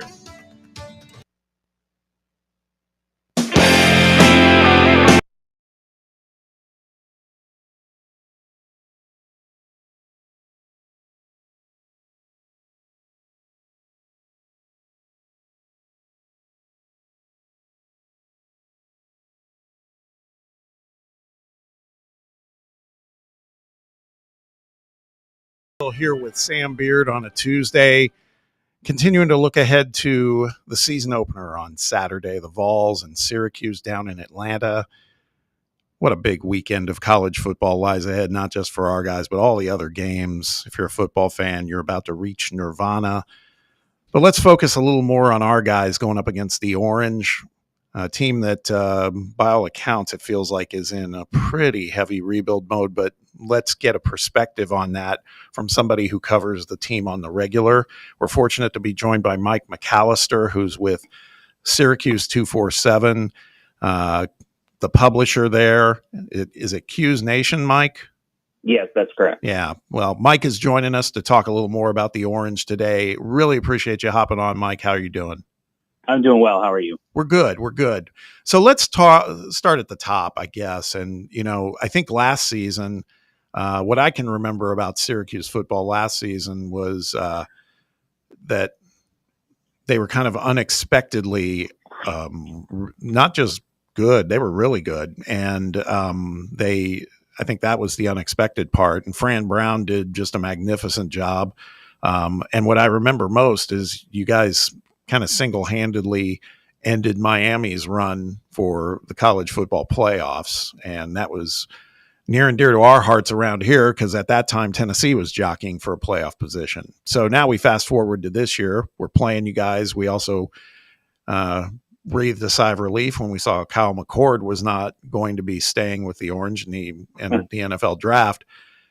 But it feels like maybe last year when we thought Fran Brown was inheriting a rebuild, it feels like maybe this year is really the rebuild. Just give us a top-line view before we dig in a little more on what you're seeing with this team and what they're up against going into this season. Well, last year, a lot of things broke right in terms of a guy like Kyle McCord being on the market and being able to get a guy like him, right? So if you think Ohio State's quarterback who went 11-1 is going to transfer to Syracuse, like in years past, that's not something that would have happened. It was kind of a unique set of circumstances that ended up there, and I think worked out for both parties. Kyle McCord sort of revived his reputation a little bit, even though I think some of the criticism he got at Ohio State was unfair, and that helped elevate Syracuse to the season that they had last year that you alluded to. So as far as how that looks compared to this year, I think it's unfair to compare this year's team to last year's team. So I kind of compare this year's team to teams in the past before Fran Brown came. So if I start looking at the last few years of the Dino Babers era, and this team seems to be more talented, a little bit deeper than what those Dino Babers teams were. But the biggest question is going to be, even with that talent and that depth that we think we have on paper, even if that ends up being true, what do you get from the quarterback position? Because if the guys that are stepping in now, Steve Angeli and then Ricky Collins as his backup, if neither one of them end up panning out and being the guy this year, then it's going to be a very tough season for Syracuse to win games, given how daunting the schedule is. And if they can get some good play there, then I think there's a shot that they could have a good year. But there's just so much unknown at that position, and that's a real tough position to have an unknown at. But the guys that they have, even if you think highly of their talent, they just don't have starting experience at this level. So it's a tough situation for Syracuse to be in, but I think they like the direction of the program and the way that the team is being built overall. With a lot of the roster turnover from last year to this year, maybe give us one position group that you feel best about kind of leading into the Tennessee matchup specifically and Tennessee's play style, and then maybe one position group that kind of gives you a little bit of concern based on the way Tennessee likes to play. There's a few position groups that I like, but I think the one that kind of stands out is wide receiver. I know they lost Jackson Meeks, and Aronde Gatson was kind of a tight end / wide receiver, but the wide receivers that they have coming back, just as Ross Simmons showed some flashes last year, he had a couple of touchdowns against Virginia Tech that were key in them being able to come back in the game there in the Dome. Daryl Gill is a speedster who showed some flashes over the last 2 years, and now he's figuring to take a bigger role on. And then they've got Jonte Cook, the really talented former 5-star recruit who was at Texas and then never played for Washington, but was there for a couple weeks, I guess. He's extremely talented. He's as talented as any receiver they've had in recent years. He's extremely explosive, just a fantastic talent. The question is, can he put it all together and have that showcase on the field? You know, I think at Texas he showed that a little bit, but not consistently. And Syracuse needs him to be consistent because they lost Trevor Pena, that slot receiver spot, who was really good for him last year. He's off to Penn State. They've also got some guys that, you know, a Tyshawn Russell, who's a speedster that they brought into the transfer portal from South Carolina. They've got some former 4-star wide receivers in Emmanuel Ross and Jalen Hornsby that are there behind them. And they've got Amari Hatcher, who's just kind of been a solid starter in the past and a veteran guy and someone who's played for him here and there. So I think they've got some good depth at that position. If that's the one really that I had to pick, I think that's the one going into the season you feel the best about.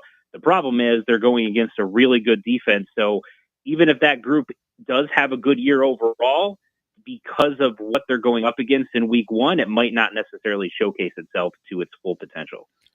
Talking with Mike McAllister from Syracuse 247.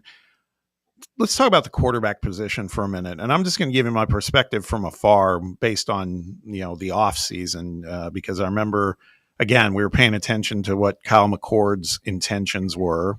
We see he goes into the NFL draft. And then we hear the name Ricky Collins come up. You know, he's got the lineage of playing at LSU, backing up Daniels and Nussmeier. And so it's like, okay, well, that might be the play. But then after that, then Steve Angeli comes in. I mean, was there ever a moment where it felt like Collins was going to be the guy, and then maybe after spring practice, it just wasn't what they thought? I'm just curious about the whole timing of that, because that surprised me to see two quarterbacks roll in at around the same time. Yeah, so Collins had committed to Syracuse during the sort of post-regular season transfer portal window, you know, and participated in spring ball at Syracuse and was named the starter after spring and was figuring to be the guy. But I think Syracuse looked at their quarterback situation as a whole and said, hey, we could use some more depth here. You know, I don't know that it was necessarily a concern with Ricky as much as it was a concern with, if Ricky goes down, who is, you know, the guy that would take his place. And they'd have a couple of true freshmen, which I think it's tough to put into that situation. And then you'd have a guy in Jakari Williams, who would be a redshirt sophomore, who hadn't started yet at all. And, you know, still was some question as to whether or not he would be ready to go and to take on the starting spot. So I think it was more so, we need to bring someone else in that we feel is capable of starting and winning games for us, just in case there was an injury. And then because Angeli became available and there was kind of a connection with Nunzio Campanelli, the quarterback's coach, his brother was Angeli's high school coach. And so because of that connection, the fit just kind of made sense. And he ended up winning the job over Ricky. So I don't think bringing in Angeli was necessarily a referendum on what they thought about Ricky Collins, but more so they felt that they needed to add at least one more guy into that quarterback's room in order to shore up the position going into 2025. It just happens that guy ended up winning the job. A lot of really tough road games for this Syracuse team this year. You get the neutral site game, obviously, against us to start it off, and then at Clemson, at SMU, at Georgia Tech, at Miami, at Notre Dame. What's kind of been the main message that Fran Brown has been really kind of preaching to his team to be able to get through these tough road tests in this year's schedule? It's kind of the same thing that they preached all of last year, which is just focus on today. If you try to, practice now thinking about every single game that you have to play on the road, then you're not going to do your job for that practice. And that's going to end up spilling into the next practice and the next practice, and it snowballs on you. So they've done a pretty good job since Fran Brown has got there at focusing on what you're doing right now, the task that you need to do right now, winning that individual task. And, the DART mantra that you'll hear surrounding the Syracuse football program that Fran Brown has instilled since he got here, they buy into that. The players buy into it. The coaches buy into it, and they sort of live that every day. And that's how they're approaching this season. It's how they approached last season. We don't know how it's all going to play out in comparison to last year. I think everyone would be pretty shocked, including those, that cover the team, if they replicated last year and won 9 or 10 games. But given what that schedule is, but they're just looking at it one game at a time, and they're hoping that the improvement in talent and improvement in depth will allow them to be competitive in those games and maybe pull a couple of them off to help them have another successful season. Let's talk a little bit about the Fran Brown experience, because obviously, again, last season, successful. We were talking earlier in the show, he did some pregame media availability yesterday and talked about Tennessee, and we couldn't help but think that it felt like the apple doesn't fall far from the tree. There was a lot of Kirby Smart in his tone, meaning, had a lot of good things to say about Tennessee, but also made some comments to the media like, you're not going to get me saying bulletin board material about our opponent, basically. And from your perspective, covering the team and covering Fran, what's that whole experience been like? It seems like he seems like a kind of a guy that the players are getting behind too. Yeah, they are. And I mean, he's easy to buy into, when you talk to him. I think even going back to his introductory press conference, he just comes across like an incredibly genuine person. I think everything that he says and everything he communicates is genuinely him. I know there's some, coach speak and things like that in there, as there always is, but it just feels like everything that he says, he's telling you the honest truth of what he feels and what he believes. And, it's kind of refreshing just the way that he approaches things and says things. And it's part of why the fan base and the community has bought in, as well as the players, and why there's more buzz and excitement around the Syracuse football program than there probably has been since the last time, I think, that Tennessee came and played Syracuse at the Dome, which was, I think, 1998, when Tennessee won the national championship, if I'm recalling that correctly. So, that's right. Back then, obviously, there was a lot of excitement around Syracuse. They had Donovan McNabb. They were a nationally ranked program basically every year, had big-time opponents coming into the Dome, all of that. And it's taken a huge drop since then. And this is the first time, I think, that there's been this level of buy-in, this level of excitement among the community, among the fans, and I think even a positive attitude from the media that covers the team on the trajectory of the program as well. So his ability to instill this DART culture basically right away has been pretty impressive with how quickly the players have bought into it.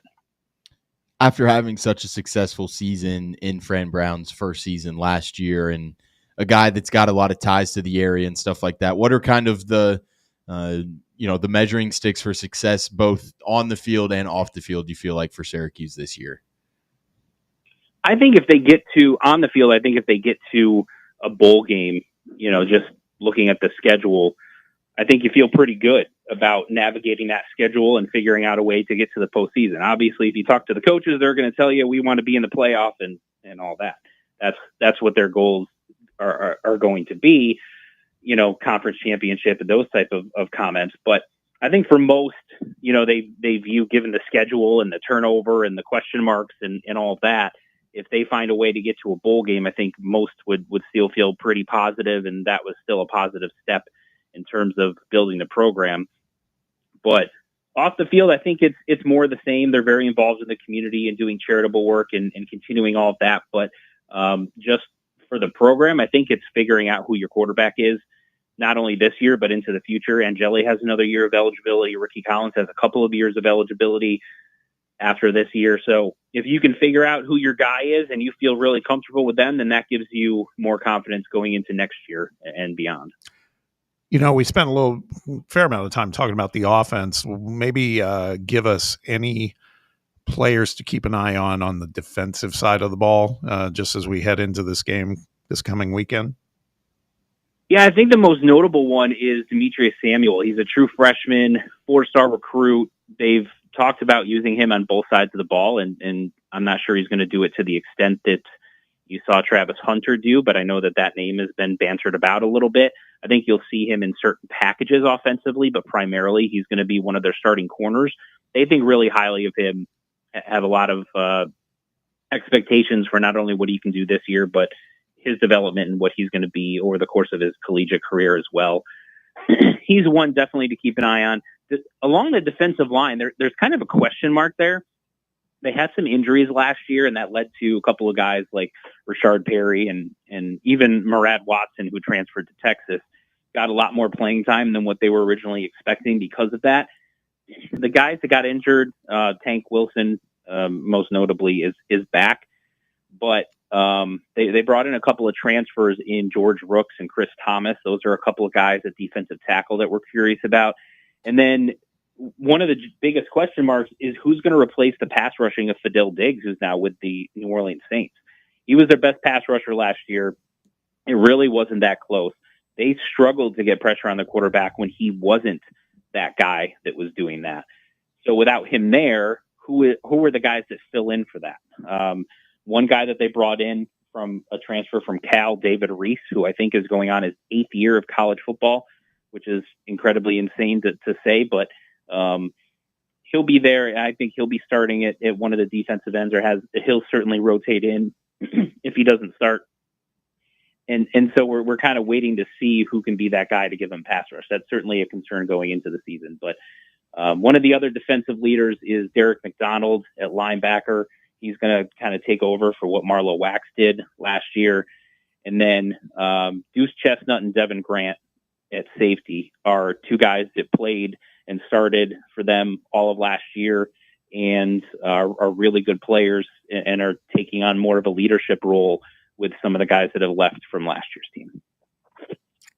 Deuce Chestnut. That's a name, man. I love that name. We'd love to. Yeah, he's a funny story too. He came to Syracuse as a high school recruit, played for 1 year, had a great freshman season, then transferred out, went to LSU, and got into Brian Kelly's doghouse and didn't play, and then transferred back to Syracuse and resumed starting when he got back here. Wow. So, kind of a crazy story, especially since he committed to one coaching staff and then transferred back to another coaching staff. So kind of a wild story. Now, are you headed down to Atlanta for the game?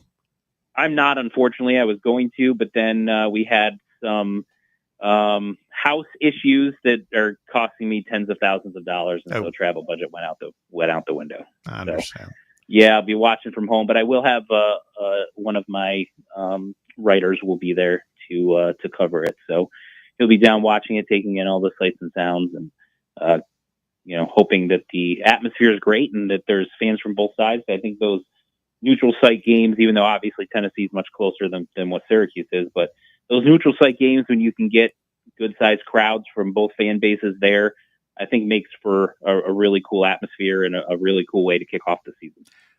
Well, I think I told you in my note to you when we connected, it'll be a house divided up here. My wife is a Syracuse alum. So, she's usually all Tennessee, but in a game like this, she'll probably side with her alma mater and, probably we'll have to talk a little trash We love each other, but Hey, listen, just let people know if they want to learn a little more about Syracuse as we head into this weekend, where they can follow your work and work at Syracuse 24/7. Yeah, you can follow me at McAllister Mike 1 on Twitter. You can follow our website's account at Syracuse on 247 on Twitter. It's also at Syracuse on 247 on Instagram and Facebook. And you can go to our website, CuseNation.com, if you're looking for the Syracuse perspective or news and notes and updates on, any roster movement, or if there's last-second injuries or anything like that. We'll have it fully covered for you there. Excellent, man. Hey, listen, good connecting with you for the first time. Really appreciate you making some time for us, and wish you guys luck this season. Maybe not so much on Saturday, but again, we've enjoyed talking to you, and maybe we'll talk again somewhere down the road. Absolutely. I appreciate you having me on. Thanks, Mike. Thanks, Mike. Let's hit a break. When we return, I am so pissed about what we're getting ready to talk about. We have so much college football to watch this weekend. And just yesterday, I get an email in my inbox, because I'm a YouTube TV customer, saying that we are in a stalemate with Fox. And if it doesn't get resolved by Wednesday at 5 p.m., we're going to pull all the Fox channels, which includes, by the way, Fox Network, FS1. By the way, they only have, besides our game, the game everybody cares the most about, number 1 Texas versus number 3 Ohio State. So we're going to talk about this, because this is starting to become exhausting. It feels like we're having these kind of conversations at least once a year, sometimes more. So we'll talk about that on the other side, and also some moves by Netflix that are worth noting when it comes to sports broadcasting. All of that on the other side. Stick around. It's Under Review on Fan Run Radio. Streaming worldwide at fanrunradio.com and on the free Fan Run app. This is Big Orange Country's sports talk radio superstation, Fan Run Radio, Knoxville. Next week is your last chance to see your Knoxville Smokies in action this season. No way. Join us for our final All-You-Can-Eat Wednesday. Less than $30 gets you into the game and all the food your stomach can handle. We also have Thirsty Thursday with half-off draft beers, fireworks Friday and Saturday nights, and Fan Appreciation Day on Sunday with free prizes given out during the game. It's your last chance, so get those tickets now at SmokiesBaseball.com. Got a problem tree looming over your home? Call ECR Total Landscapes. Whether it's trimming, removal, or storm cleanup, our certified pros get the job done safely and efficiently. We're licensed, insured, and ready 24/7 for emergency calls. Big or small, we cut them all. ECR Total Landscapes. Call now for a free estimate, 865-384-2012, and mention promo code FANRUN for free stump grinding on any tree removal now through the end of the year. Also, visit us at ecrtotallandscapes.com. For over 3 years, Crumble Cookies has served the Knoxville area. From Clinton Highway to Parkside Drive, even our friends out in Maryville have reached you, our fans, with the best cookies in the game. This fall, Crumble is gearing up for yet another fantastic season. Whether you're tailgating or looking for a pick-me-up after getting the kids from school, Crumble has you covered. Download the Crumble app to check out this week's rewards and features. And stop on by. Tell them Fan Run sent you, but don't miss the cookies. Have you ever found yourself wishing your clothes looked brand new again? Whether it's your favorite suit, that little black dress, or your comfy winter coat, Crown Cleaners can make it happen. From stubborn stains to delicate fabrics, the expert team at Crown Cleaners uses the latest cleaning technology to ensure your clothes come back looking and feeling fresh. Visit one of their 2 area locations, Kingston Pike on Bearden Hill or South North Shore Drive near Dunkin' Donuts. Online at crowncleaners.com. Crown Cleaners, a tradition of excellence. North Knox Siding and Windows is a complete exterior home improvement company that can help you with all your home exterior needs. If your home needs new siding, windows, doors, gutters, handrails, a deck, or a new roof, then give my friends at North Knox Siding and Windows a call at 865-689-0505. You can also visit their showroom at 5618 North Broadway. Locally owned and operated and proudly serving all of Knoxville and the surrounding areas, North Knox Siding and Windows. Online at northknoxsidingandwindows.com. This is Coach Josh Heupel. In football and life, you need a solid defense to protect what matters most. That's where Farm Bureau Insurance of Tennessee comes in. Score peace of mind with Farm Bureau Insurance. the official insurance of the Vols. They're your line of defense. FBITN.com. This is Baseball VFL Cody Brown. Farm Bureau Insurance is the official insurance of the Tennessee Vols. I'm here to be that line of defense for all your insurance needs. Give me a call at 865-992-3871 and go Vols.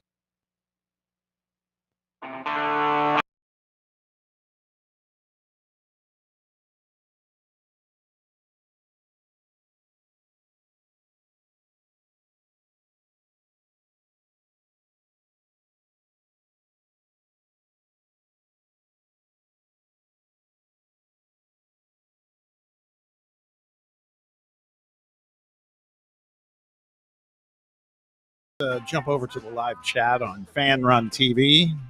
Had some more feedback from listeners. This was off the heels of the Hendon Hooker discussion we had prior to our segment that we just wrapped with Mike McAllister covering Syracuse football.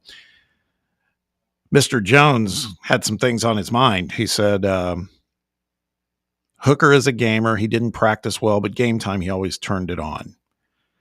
Definitely a top 3 or top 2 quarterback in the Tennessee histories. Then he said he could always come back and coach quarterbacks for Heupel. That comeback versus Florida and the Smoky Grays after the team got booed off the field at halftime, that was Dobbs. But he mentioned that Dobbs pulled some magic that game in the following week at Georgia. And then he said, after a long list of comments, I wouldn't doubt if the Lions sabotaged Hendon. Last year, Hooker had a good preseason. I don't know. Hopefully he's going to land somewhere. And then last one came from listener Shane, who said, because we were talking about this when they were saying, some folks are out there saying that Hendon was just another example of a system that doesn't really prepare you for the NFL and is it a gimmick, etc. Said the gimmick narrative is a joke. Been successful everywhere he has been, and he adapts. I'm sure he's talking about Josh. He takes advantage of the situation. If a gimmick, then why can't people stop it? People were wide open last year. We just didn't hit them. It's kind of true. That was what always struck me about this offense in the early years, particularly 22, was just ridiculous. Like how many times we would just see people with nobody around them on defense. And you're right. You can call it whatever you want. It was working. And now it's a question of, do you have a quarterback who can also, that's an interesting point. We've been seeing it recently that there were times Nico was missing wide open guys. We know Joe Milton did. Can Joey do better than that? I'd like to believe he can. Mm-hmm. Seems to do well with the deep ball. We shall see. So for all the YouTube TV customers out there, we got something to talk about. And it's, I don't love it. The fact of the matter is there is talk, like I just said, as we went into break, where YouTube TV, I'll call up the email that I got from them very quickly.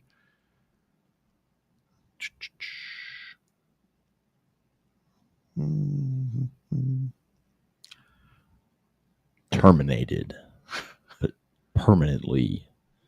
Fox Sports and YouTube TV no longer. Could be. Here it is. An update on our partnership with Fox. Hi, Bob. In order to provide you with the best in live sports, news, and entertainment, YouTube TV enters into partnerships with content providers like Fox. Our current agreement with Fox is approaching its renewal date, and we are active in negotiations to continue carrying their content. Our priority is to reach a deal that's fair for both sides. We want to be transparent about these discussions. If we are unable to reach an agreement with Fox by August 27th, 25, end of business, which is tomorrow, their content may become unavailable. If this happens, this will impact channels like the Fox Broadcast Network, Fox Sports, and Fox News, as well as any library recordings you have from these channels. We know how frustrating it is to lose channels, which is why it's our goal to keep Fox on YouTube TV. We're committed to continuing to work with Fox to reach an agreement, but if their content becomes unavailable for an extended period of time, we'll offer our subscribers a $10 credit. And then they're kind enough to say, if Fox becomes unavailable, you can continue to watch their sports, news, and shows by signing up for Fox One. which is $20 a month. So you're still losing $10 in this deal. It is so weird. And I came out of this business, so I know a lot of this is gamesmanship and strategy. But man, it just felt like we went through this. We went through this with ABC and ESPN just last season at the beginning of football season, with, I think, what it was, Nexstar. That was the battle. It's no coincidence that they picked this time to do it, when particularly Fox has the showcase game in college football this opening weekend. Very, very frustrating. Sam's sitting over here like, yeah, these are the moments I'm glad I'm not a YouTube TV customer. Yeah, it is. It is. I was sitting there last night with my roommate when this headline came out, and I was like, we were just laughing. I said, nah. Well, sometimes it pays to keep cable around. Yeah, and this is, but it'll get worked out. It'll get worked out. It's just a buzzer beater. Yeah, I hope. And the other thing you can do is you can also hop on like Fubo TV and do a 7-day trial, or it's a little hack that you can do that doesn't cost you. Is any this one additional like money. the one CBS had right before March Madness and the Masters with like same Paramount deal. and Same deal. YouTube TV? I forgot about that and one. that too. one got done. Yeah. Not long after they announced the. I think what's happening here too is, let's make no mistake about it. Usually everybody kind of associates it with the network groups that are trying to be, greedy and get more money. Mm-hmm. And of course they want to get more money. This is also, man, never lose sight of the fact that YouTube is Google, and Google is absolutely laying down some very, very stringent requirements to get carriage, meaning more money to them. So it's definitely a standoff, and you're right. It'll probably get worked out. I just get tired of getting these things. And by the way, there's literally 48 hours notice. There's like no warning, like, hey, we need you to know we're working on this. We're a couple weeks out. We're going to keep you posted. Instead, it's like it gets closer and closer to the deadline now. So I don't know. And I mean, I think the other thing that could happen is signal could get pulled. This could happen as soon as tomorrow night, and just to get somebody's attention. And then I think that would drive to a resolution, because again, there's going to be college football on Thursday night. And I'm certain Fox is carrying some of that. There's 17 games that night. So I don't know. It's tough to watch. And it's tough for me as I watch, because YouTube TV has continued to drive the pricing up, and they keep doing it. And then here we are in another. And if they close this kind of deal, Sam, what's likely to happen is there'll be another price increase on YouTube TV. Absolutely. It's coming. Absolutely. It's coming. The other thing that was, I think, noteworthy to mention, that's while we're in the media space, was Netflix. We were talking last week about some of the Major League Baseball rights that are up for grabs, basically. Netflix announces yesterday that they are getting into the baseball business. Their first step is to get the streaming rights for the 2026 World Baseball Classic. Has this one ever moved the needle for you, the World Baseball Classic? It was fun a few years ago. You got the Ohtani and Trout moment there in the ninth inning. Like, I think that was a whole lot of fun. I think you see a lot of passion and pageantry in it. You get kind of some different fans too. You get kind of like the soccer fans in baseball almost. You've got all the noisemakers in the outfield and everything like that. I don't know if the World Baseball Classic is like, oh man, I'm definitely going to tune in now that it's on Netflix, but it's one that I always am like, oh, World Baseball Classic's on. Yeah, I'll tune into that. So, I'm sure they'll get my attention whenever it comes around to that time. Yeah, I'm not sure it's one where if I wasn't a Netflix customer, I'd be like, okay, I got to subscribe to Netflix. But it's a nice bonus because most people are Netflix subscribers. So the Stars play. True. They're committing. Yeah. You're going to see the big dumpers, absolutely, Skeens, and I mean, I guarantee you the major league teams hate seeing their dudes in there. So, but yeah, the Stars play. So, and it's at a good time of year when I don't think there's much going on. So, yeah, I'll probably watch. Yeah, and we talked about this I guess it was last week when we were talking about the Major League Baseball rights. The other thing is Netflix is apparently the front runner to take the rights of the Home Run Derby. So they're getting into it. It's interesting. It feels to me like they're less interested in doing, we've seen it with the NFL too. They're less interested in doing something on a recurring basis. It's more like they want to get some tent poles, some big events like NFL on Christmas Day and now the World Baseball Classic and maybe the Home Run Derby around All-Star Weekend. So should be interesting. When you just mentioned Skeens, though, have you seen this new Pirate pitcher, this Bubba Chandler guy? Yeah. He's nasty. It's his replacement. Exactly. That's exactly what I thought. And then he'll leave. Yeah. Guy throws heat, everything else. And it's like, so they're softening the blow for Skeens moving on. Can just feel it happening. Mm-hmm. Bubba was speaking of heat, he was getting some heat today on trivia. I didn't tune into trivia. I forgot. I guess I was recording, so I didn't really get John was saying he's retiring Bubba from doing trivia because he's been, like making the questions, right? Yeah, making the questions because the listeners have said he's the worst trivia master ever. Yeah, I do remember him getting some bad reviews a few weeks ago. Poor Bubba. Chin up, Bubba. He'll be all right. I feel like that's a tough gig trying to come up with the questions and making sure they're right number value and things like that. It's the value that's the hardest part. You can come up with the questions. That's not a 3-pointer. Exactly. That's a 1-pointer. Anyone can come up with the questions, but there's always going to be discrepancy. Someone's 2-pointer is going to be a 4 in their opinion. A 4 is going to be a 2. It feels like that's a Cody ploy. It feels like he's always raising hell about the point values. Yeah. He's okay when he wins, though. Yeah. Mm-hmm. I heard the Drive had a tie. Yeah. On the. I'm pumped. What you're talking for about. what you're talking about today. 3-way tie. 3-way tie at Wow. 14 yesterday. It's what you need out of Champions League. And one guy passed on something that was kind of a relatively easy one that would have been. He probably would have. It was a Led Zeppelin one. I know. Yeah, somebody I remember passed that. on. Yeah. But that could have been the decider. It's tough when you get behind the mic there. I'm sure not for you, Bob, of course, but yeah, well, of course. Now that's good content for Russell and the boys. They get another day of it. Russell's like, I guess I got to go back to the drawing board tonight. I think he was ready for it to be done. Yeah, Baron Walker sounded really excited, and Russell was just like, "Oh man, I gotta make up more clues." Get 3 of them, right? 3 sets of them. Yeah. So I'd hope he makes more than 3 today too, to make sure that we don't have any more ties. Just keep it going. That's true.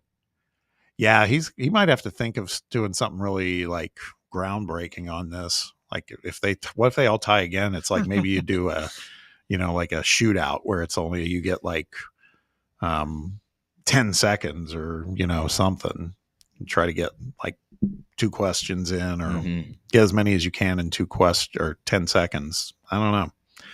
I'll be listening. All right, that wraps up hour 2. Got to hit a break when we return. Sam's got midday headlines for you. Got other things to cover in hour 3 as well. Stick around. Be right back. It's Under Review on Fan Run Radio. You're listening to FM 105.7 and AM 1340, WKGN Knoxville, and W289CU Knoxville. Fan Run Radio. We really need to get some branded stuff. Shirts, hats, promo items, something professional. I mean, we could just find a website and order a bunch of it ourselves. You could, but you're taking a big risk. You don't know the quality, the fit, the timeline. It's a roll of the dice. Yeah, I guess. But isn't that how everyone does it now? Not the ones who actually care about how their brand looks. Look, if we're putting our name on it, it needs to be done right. We need SM Athletics. SM Athletics? Yeah, they specialize in working with businesses like ours. Apparel, hats, promo gear, but real, customized stuff. They actually care if it turns out right. Probably a lot better than getting stuck with 100 t-shirts with crooked logos. Exactly. Plus, they'll walk you through everything. Sizing, colors, material, so it matches the image we're trying to build. Makes sense. What's the name again? SM Athletics. Trust me, if you want to look like a real company, not a flea market stand, this is the move. If you're serious about your brand, work with people who are serious about getting it right. SM Athletics.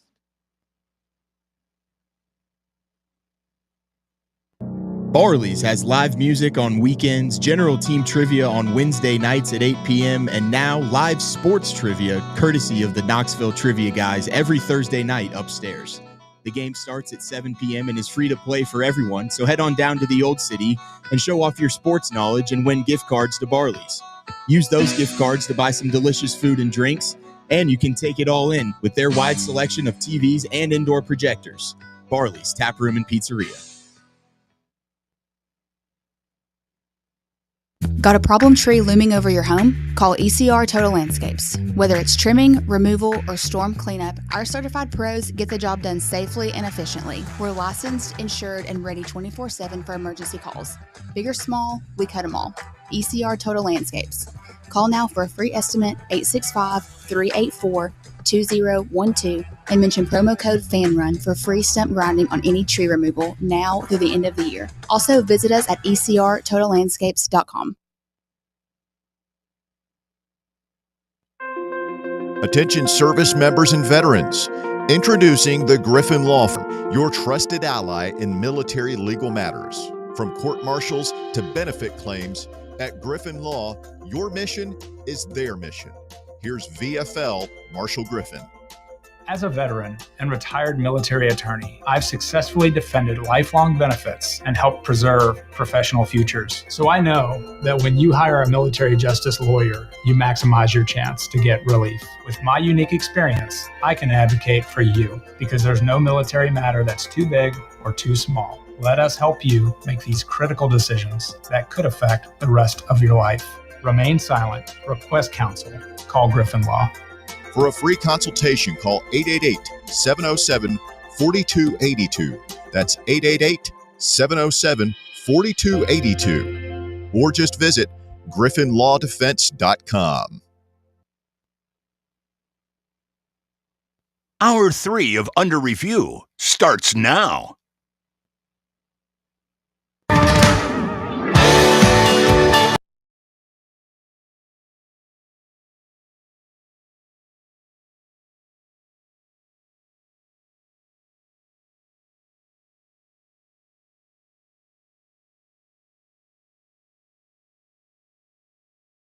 Fox Sports Knoxville Fan Run Radio. It's Under Review. Bob and Sam and Brett here on a Tuesday. And you, the listener, always appreciate you spending time with us. You can give us a call or a text. Let us know what's on your mind. Area code 865-966-3435. That's 966-3435. You can also hit us up on X at Fox Sports Knox, or if you're checking us out on Fan Run TV, you can communicate with us there too on the live chat. Hey, real quick, we've been talking a lot of football. We've been saying the NFL is only a little over a week away. Means fantasy football drafts are popping off everywhere. Brett just was at one last night. I was at one last week. We got another one for Fan Run on Thursday. But also college football pick'em. I'm in a few of those, and Fan Run is also going to be hosting one of these, the 2025 ESPN College Football Pick'em, done in conjunction with Fan Run and presented by SM Athletics. It is wide open for all you listeners out there. If you want to get involved in it, you can join our specific Fan Run College Pick'em.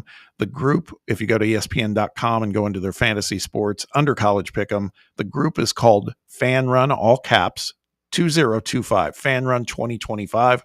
And then the password to get in is, again, Fan Run, all caps. It's a confidence pool if you're familiar with those. You pick 10 games per week. A couple of these that I'm in are using the ESPN format. 10 games is the perfect mix. You don't want to do too many when it comes to confidence points. It becomes too much work. But 10 is perfect. Perfect. And the kicker is if you can win it, SM Athletics will be giving you $500 if you're the winner of this college football pick'em, and it's completely free for you to join. So why not give it a shot? Go check it out at ESPN.com. Again, group is called Fan Run 2025. Password is Fan Run, and in both those instances, Fan Run is all caps. Time to get to some midday headlines. Things going on elsewhere in the world of sports, and for that, I hand it over to Sam Beard. Thank goodness we can stop talking about this. The Bengals and All-Pro defensive end Trey Hendrickson have finally come to an agreement on a new deal. It is a 1-year, $30 million deal for Trey Hendrickson. Saga is finally over. The NFL's sack leader is returning to Cincinnati. He's topped the NFL with 35 sacks across the last 2 seasons. Definitely has been a key member of that defense that has been so bad. Couldn't imagine how bad it would be without him this year. So they finally can get things figured out contract dispute-wise before we get this 2025 season going. They've been negotiating that extension for months now. I think this one was finally hey, Bengals saying, we can't do life without you this year. Trey Hendrickson saying, yeah, I know that. I don't want to do life with you after this year. You're still going to have to pay me for this year. Let's cut our losses. Let's go ahead and give me a little upgrade in pay for this year. I'll try my best for you. Still not going to work because you guys have done a terrible job of building this defense around Joe Burrow and everyone. And then now I would guess that Trey Hendrickson will play his 1-year contract out with the Bengals and will be packing his bags for somewhere else after the 2025 season. But I did also see that this kind of works out for both parties. If he leaves the Bengals after this year, they can get a 3rd or 4th round compensatory pick, whereas if he signed through 2026 and then left, they would only get a 5th round comp pick at best for him. So I would say that this is kind of a win-win for both sides. Hendrickson gets a little bit more money and will get out of Cincinnati after this year, and the Bengals can get a better draft pick when he inevitably leaves town soon enough. That's a lot of money for 1 year. It is a lot of money. Wouldn't you have preferred the contract, though, extension with a guarantee? Like, in case he gets hurt? Yeah. I guess. I mean, yeah. I mean, then at the point, the deal that they offered him though just didn't have any guaranteed money after the first year. Yeah, I mean, I guess he was just looking for the money more so than the years in the guarantee. I mean, because that guy that got hurt for the Chargers, he was lucky he's re-upped and guaranteed and has years left. I mean, Hendrickson, I guess he's still guaranteed that $30 million no matter what. But I don't know. You'd think you'd want the guarantee for the years too, but I don't know. You also don't want to be happy at the place that you're signing to for multiple years. I just think he's fed up with Cincinnati and their front office and probably thinks, well, if it took this long to get an extension going, then what's going to change next season? Are they just magically going to kind of, stumble into some more money and stuff like that? I don't think so. I don't think the Bengals are really one to get into contract disputes with. And also, by the way, like if he had $30 million. If he blows his leg up, next season, wherever he's at, get a chunk of change. Should be good. Yeah, be hard to squander that much money. Mm-hmm. I'd like a chance to try that. Some quarterback news: the Cleveland Browns trading one of their quarterbacks to the Las Vegas Raiders. Kenny Pickett will be headed out to Vegas for a 2026 5th round selection. Their backup, Aiden O'Connell, was projected to win that spot, obviously, but broke his wrist. Will miss 6 to 8 weeks. So backup quarterback quickly becomes a need for that Raiders squad. They'll go get Kenny Pickett. Didn't appear in any preseason games for the Browns due to a hamstring injury that he suffered in late July, but has returned, is doing on-field work at practice. Cleveland kind of just flipping around 26 5th-round picks. They got Pickett from the Eagles for Dorian Thompson-Robinson and the 2026 5th, and now they go ahead and flip Kenny Pickett for its 26th 5th as well. I think this is a solid trade there. You knew that 4 quarterbacks was going to kind of be a lot over there in Cleveland. They'll now be able to roll with Joe Flacco, Dylan Gabriel, and Shadur Sanders, those 2 young guys. Kenny Pickett gets a chance to have a little bit more of a elevated role with the Raiders. The Raiders.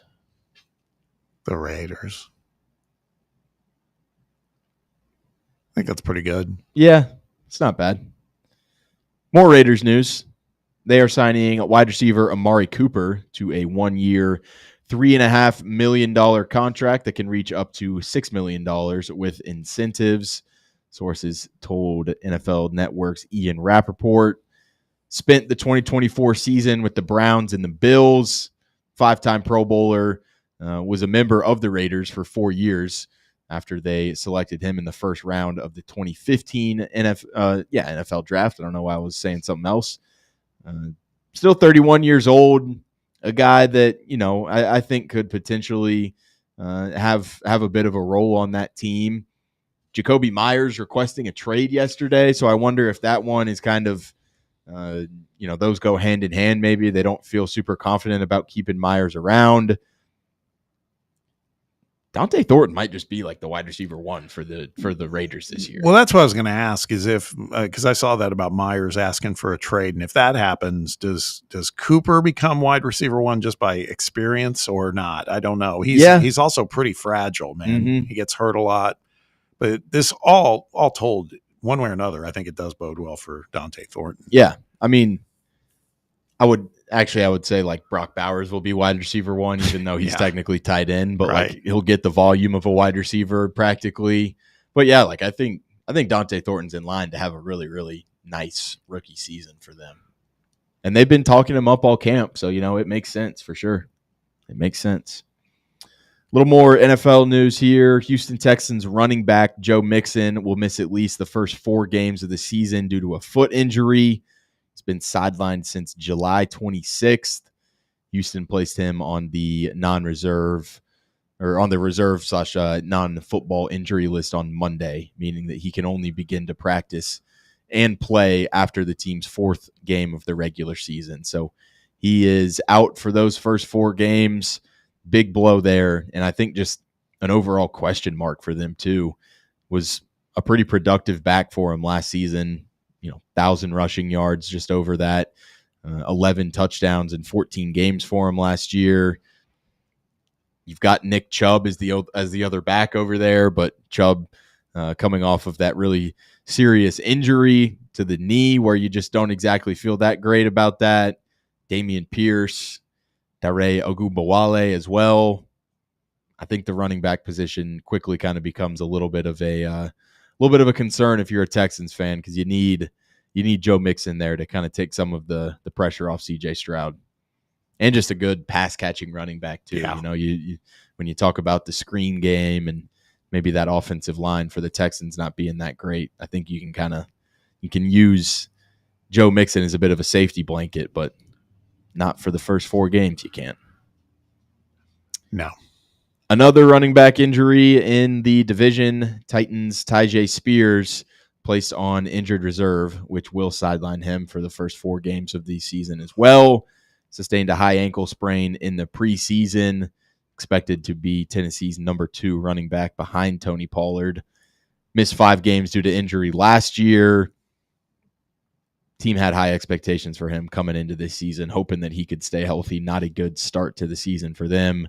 I would expect the Titans to also kind of be active on the free agent running back market, guys that get cut during camps and stuff like that. I would imagine that the Titans and the Texans, 2 teams that will probably be somewhat active on the running back front of things as we get closer and closer to the start of season there.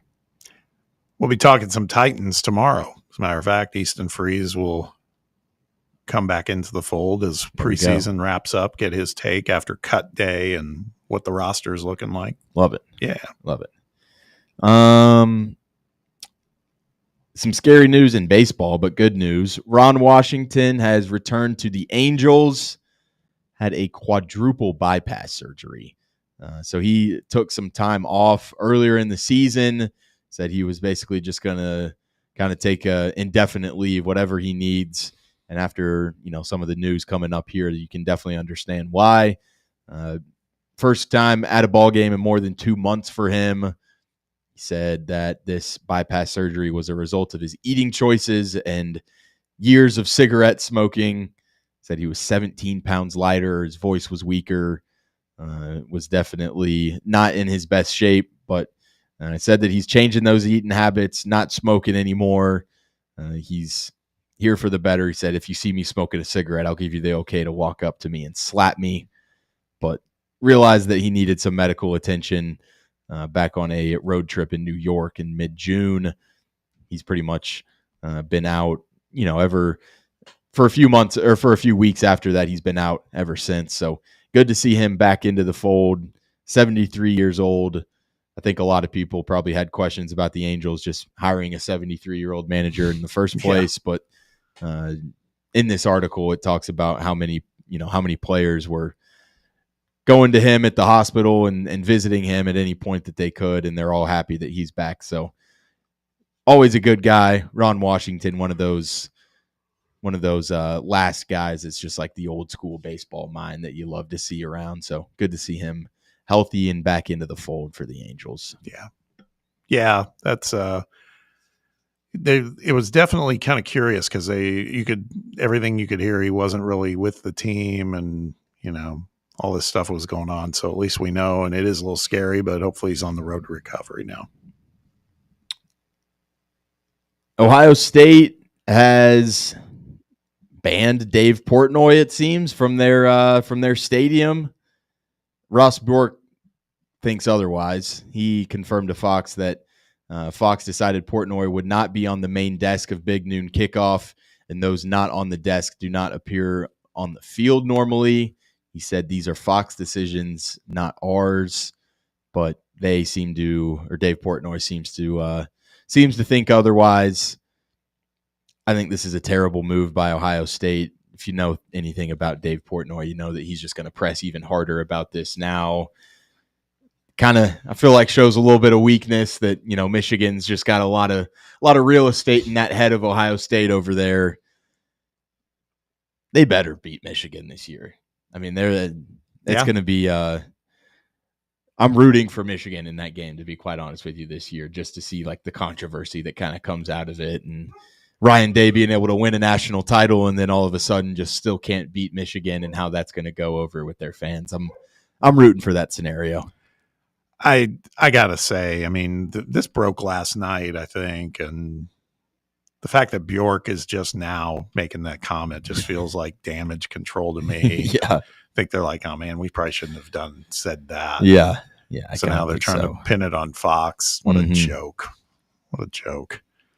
I just hate the fact that Portnoy gets this much attention. Quite honestly, yeah, and and you're right. All it does, it's rocket fuel for him. Just gives him more stuff to complain about. Mm-hmm.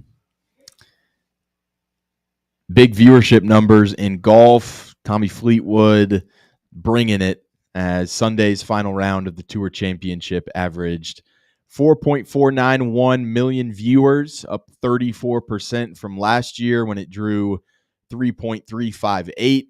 Sunday, it was the most viewed non-major of the season. Big time news there, as I feel like the golf numbers were really nice this year for the PGA Tour. NBC's early window from 1:30 to 3 drew more than 2.7 million, which is the highest for that window since Tiger Woods won. So for the weekend, NBC averaged nearly 3.3 million viewers. That was up 55% from last year. Man. If you want some live numbers too. No. Sunday on Fox averaged just 422,000 viewers. That's bad, man. Yeah. I mean, 1 million viewers gets you to a 1 rating, which is not good either. And they're not even getting half of that. Nope. And that was like Bryson and John Rahm going pretty much just against each other type of thing. Yeah. You honestly had mini Ryder Cup matchups in some of those things for live, and they still couldn't get 500,000 people to watch. Sucks to suck for them. You want WNBA or big dumper news lastly? Give me the big dumper. Cal Raleigh. That sounds weird, man. I'll take the big dumper. No. I'll take the big dumper special, please. Yeah. Cal Raleigh joining Elite Company. He hits home run number 50 on the season. That is extending the record for most home runs in a season for a primary catcher after he broke Salvador Perez's record for 49. He's now one of 8 players to hit 50 or more home runs before the start of September, joining some pretty elite company. Roger Maris, Mark McGwire, Sammy Sosa, Barry Bonds, Luis Gonzalez, Giancarlo Stanton, and Aaron Judge. Also joins Mickey Mantle as the only switch hitters in MLB history to hit 50 or more home runs in a season. Man, I hate to admit it, that's pretty impressive. Yeah. That's some elite company right there. That's got to feel so good just as a player when you see those stats to be named in like conversation with all of those greats. Yeah. I'm rooting for the Mariners. Yeah, I don't really mind them. And did you mention this one? And you might have, but I didn't think I heard it. He's only the 8th player to get to 50 home runs in the month of August. Yeah. You did say that? Yeah. Okay. Yeah, that's the one that caught me. I was like, my God, man. Of all the players. Yeah, the company he keeps right there is incredible. Pretty electric. Yeah. Pretty electric. All right. I think that's about it for me. Pretty good batch of headlines there, Sam. I think Candace got her jersey retired last night. Yeah, Which Chicago? Chicago. Yeah, because LA has already done it right, obviously. And did she play for Vegas briefly too? I don't know. I can't remember if she did or not. I thought maybe at the tail end of her career she was there, but that's pretty impressive, getting your jersey retired at multiple franchises. Yeah. Yep. She's not bad. All right, let's hit a break. When we return, this is an interesting one. USA Today put this together. Just came out this morning. What are the best college football programs? Their ranking of the top 25. Now, to be clear, it's not the current like AP poll or the coaches poll. This is like a body of work ranking of the top 25 programs in the country based on tradition, success, fan bases, all that stuff. Thought this one was kind of interesting. A lot of SEC representation there. Where did the Vols land? We'll talk about it when we return. Stick around. You're listening to Under Review, and it's Fan Run Radio. The flagship station for Tennessee fans. This is Fan Run Radio. Looking for your go-to spot to unwind, enjoy great food, and sip something new? Then head over to the Casual Pint North Shore, where the craft beer is always rotating, the food hits the spot, and the vibe is just right. Join Fan Run Radio for our first Football Friday broadcast of the year, live this Friday from 3 to 6 at the Casual Pint North Shore. Plus, check out brunch every Saturday and Sunday from 11 to 3 with awesome bites and the perfect pour to start your weekend. Not into beer? They've got wine and craft cocktails too, including favorites like the Old Fashioned and Espresso Martini. And don't miss the Ales for All's Passport Challenge. Visit 6 of 9 participating locations and earn a limited edition t-shirt while supporting the Alzheimer's Association. The challenge ends August 31st, so act quickly and support a good cause. Get all the details at northshore.thecasualpint.com and make your next hangout the Casual Pint North Shore. Hi, I'm Bo Kregner from the Kregner Group. Are you looking to buy or sell a home? Whether you're upgrading, downsizing, or just need a change, it's never been more important to have experienced, trustworthy representation in the real estate process. So if you have any real estate questions, I'd love the opportunity to earn your trust. Call me anytime for a free chat, 865-742-1035, or find me online at BoKnowsHouses.com. The Kregner Group, real estate the right way.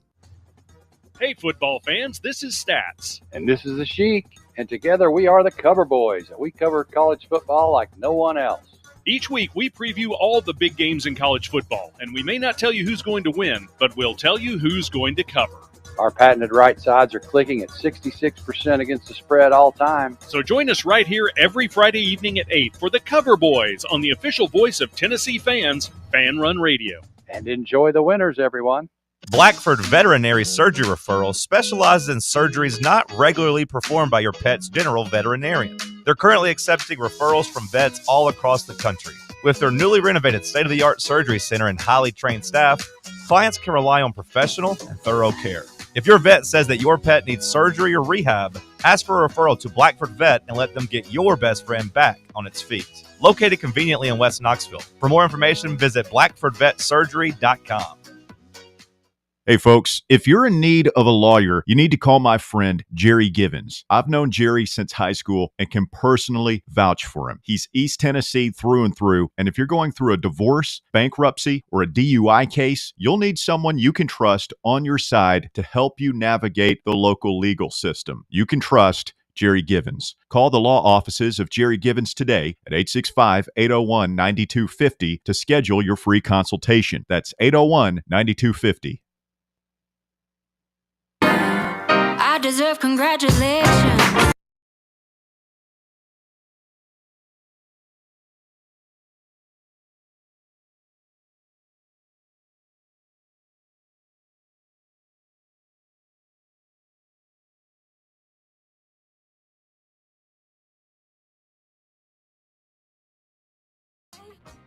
This morning, USA Today, a trio of writers, Paul Meyerberg, Eddie Timanis, and Blake Topmeyer, who has some Knoxville roots, they put together their rankings of the top 25 college football programs. Now, this is based not just on what they did last year or what they're projected to do this year. It's more about traditions, the passion of their fan base, on-field success, and then, of course, recruiting reach. Now, you would think there's a could stand a reason that they were just the most recent national championship winner and they have some reach and all. They certainly have tradition. You would think maybe Ohio State heads this list. They do not. And there's some blue blood programs who are in here that may not be so blue bloody anymore, but they're in this list too. So let's talk about them. Top of the list. Are you guys looking at this, by the way? I have it pulled up, but I haven't exactly gone into the weeds of it yet. I was kind of reading it, so okay. Apologize. So there's no quiz here. Number one on the list, Alabama. As they write here, Alabama conveys authority, building an international brand from a home base where college football is a cultural pillar. The two most legendary coaches in the sport's history, Nick Saban and Bear Bryant, ruled at Alabama. The recruiting machine that consistently attracts and then develops premier talent. Their fans are out of control. Doesn't surprise me to see them at number one, honestly, Sam. Yeah. No, I mean, that's like them or not, they deserve that kind of Does this have like is it a certain timeline? No, it's a good. Or is it just all time? I think it's all time because if you look at Alabama too, they talk about, well, Bear Bryant, of course, and then Wallace Wade, who I think preceded Bear, Gene Stallings. I think this is like. Yeah, it's all time. I think it's really body of work over a long, long period of time. Ohio State's number two. They the most consistently successful program in college football is what the Buckeyes are called. They've won at least 10 games in every non-COVID season since 2005, but one. And they have just 2 losing seasons since 1960. 6 national titles. Hard to argue with them at number 2. Number 3, one of Tennessee's opponents coming up this season, the Oklahoma Sooners.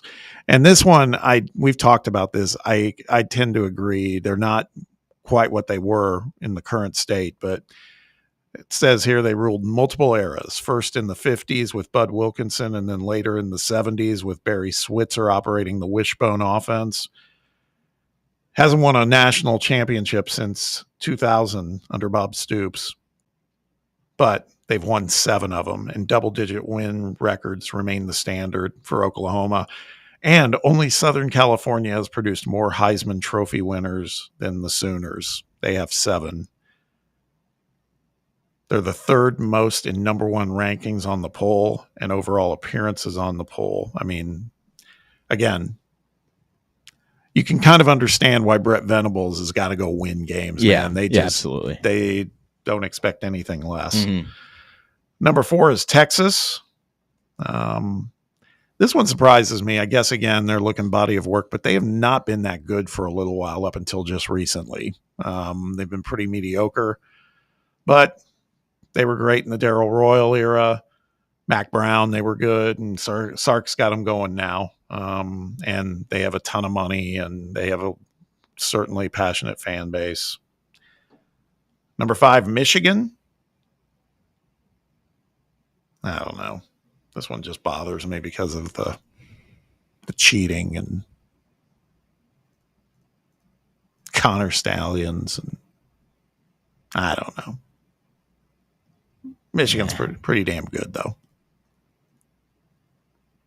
I liked Connor Stallions offering Dave Portnoy tickets. Yeah, I saw. He's a funny guy. I think I would like Connor Stallions. I think I could sit down and have a beer with the guy and have a good time. Rounding out the top 10, we have number 6, Georgia. Really, outside of, they won it all with Herschel Walker in 1980. But now, they had a long drought, but now they're definitely in the elite. I think they're probably drafting off of that. Yeah, I mean, that was this goes back to the blue blood conversation. Like, Yeah. Georgia was in that mix. I don't know if I have them 6. No, Like, I there's that wouldn't. wide gap. Like, you mentioned the national championship, but, like, you're talking 40 years. Mhm. Right. And now they're dominant. Yes, I agree. But, like, if this is an all-time thing, then no. I mean, I don't see it. Feels like a little recency bias. I kind of Yes. agree with you, Brett. I would agree, too, particularly when you see the next couple of names that come up, because the next couple, I think, are definitely considered more about body of work than recency bias. And Yeah. that's Southern Cal at number 7. And again, there are eras in USC football where they're as good as anybody. So I get it. But yeah, it does make you wonder how Georgia ends up at number 6. So SC is at number 7. They've done it under a number of coaches too. They were successful under John McKay, under John Robinson, and then Pete Carroll, of course. And they have the most Heisman winners of all schools with 8. Notre Dame, number 8. I'm kind of surprised Notre Dame wasn't higher, namely because of just being Notre Dame. I thought they'd be higher than Georgia, I would think. They've produced 7 Heisman winners, over a dozen claimed national championships, and they've stayed relevant. They've had some bumps in the road, but feels right now Marcus Freeman's got them in a really, really good place. Number 9, LSU. I don't argue too much with LSU at number 9. Penn State at number 10. This is another one that they had some down years when things got kind of dark a few years back before James Franklin and before Bill O'Brien. But man, as long as I can remember, Penn State's always been in the conversation. They have them at number 10. All right, what do you think about this one? You want to talk about recency bias? Number 11, Florida.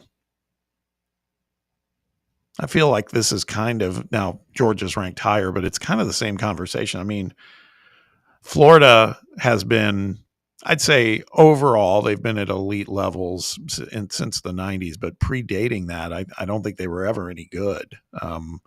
So again, it feels like kind of a moving target on their criteria here.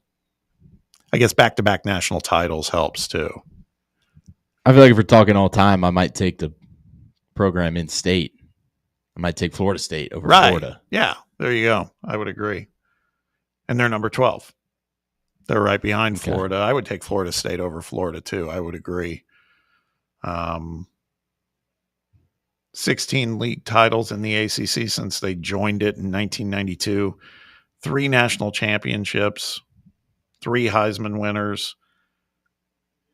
And then they write here, there's also the matter of a record 14 consecutive seasons with a finish in the top 4 of the final poll. That was a stat that got on like the most unbreakable stats, right? That Chris Lowe wrote. Yep. Yeah. 1987 to 2000. I mean, that's pretty hard to dispute right there. I always love that helmet logo of theirs too, the spear.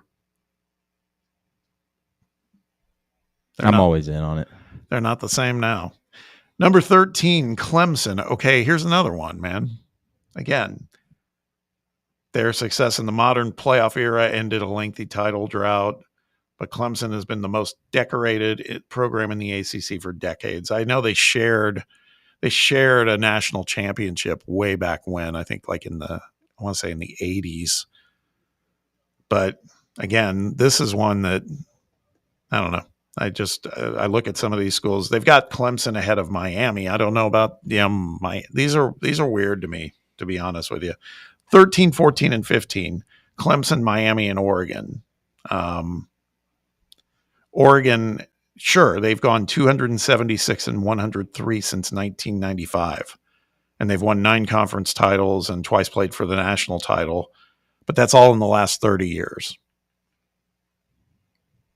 No chance that Oregon's a top 15 program to me. No. Cool uniforms, though. Very cool uniforms. Number 16. Finally, Tennessee. Just disrespectful that Oregon's above us. I agree. I could see Tennessee. I don't want to get, too full of ourselves, but I would think Tennessee's up closer to the top 10. I would think. You look at some of these schools in front of them. Oregon for sure, though. I think you're right. Doesn't even have a national title. Tennessee's write-up says, Tennessee's rabid fans finally have something to cheer about again thanks to Josh Heupel's program save after the Vols stagnated in a prolonged period of dysfunction since Phil Fulmer's heyday. General Robert Nealon put the Vols on the map, and decades later, Tennessee won the first BCS championship. In the fall, they say it's football time in Tennessee, but college football captivates the state no matter the month. They're not wrong. Should have been higher, Sam. I agree. Let's round these out here. Still some good programs below us, too, that probably could be higher as well. True. Now, 17's Nebraska, and I think they are truly going back into the history books because they were from 1993 to 1997, the Cornhuskers went 60-3 and won 3 national titles. But since 2002, last 22 years, not including this one, Nebraska has had just 4 10-win seasons. So they've fallen on hard times. They probably belong in this top 25, though. Yeah. Auburn is at 18. Boise State at 19. Feels a little Just high. to go back to Nebraska real quick, they have like ridiculous like consecutive streak for sellouts, right? Oh yeah. I don't know what Like, it is, but yeah. Like something stupid and it's still going, and that should tell you everything you know what they think about football and tradition and everything else over there. Well, what do they say? Like Lincoln becomes the second largest city in Nebraska when there's a home football They game. sold out a volleyball game, right? In Yeah. the football stadium. Yeah. So I don't know. Auburn's 18. Boise State at 19. I'm kind of surprised Boise's in this 25 at all. A little bit of a surprise. They've gone to 21 bowls, won 283 games overall since moving up to the bowl subdivision in 1996. And I don't know. That's weird to me. Number 20, Wisconsin. Wisconsin kind of became very relevant in the 90s. They've been good. Texas A&M in 21st place. How do we always end up talking about Texas A&M and not? They really haven't done anything other than freak us out with their weirdness and yeah. I don't know. They just kind of they kind of just sit there and make you think that they're going to go out there and this is the year they're going to go out and make something special happen this year, and then it just doesn't exactly happen. No. I don't know. 22nd place goes to Washington. I would have pictured Washington maybe being a little higher. Won the 1991 national title. I was going to say, I'm not super familiar with some of their history, like on Beyond. I know that they've been a pretty solid. They've always been there type of thing. I think they arrived but looking at this, a lot of it is in the Yeah, the 70s. They arrived with 90s with Warren Moon, like in the a little guy, late 70s, around 80-ish.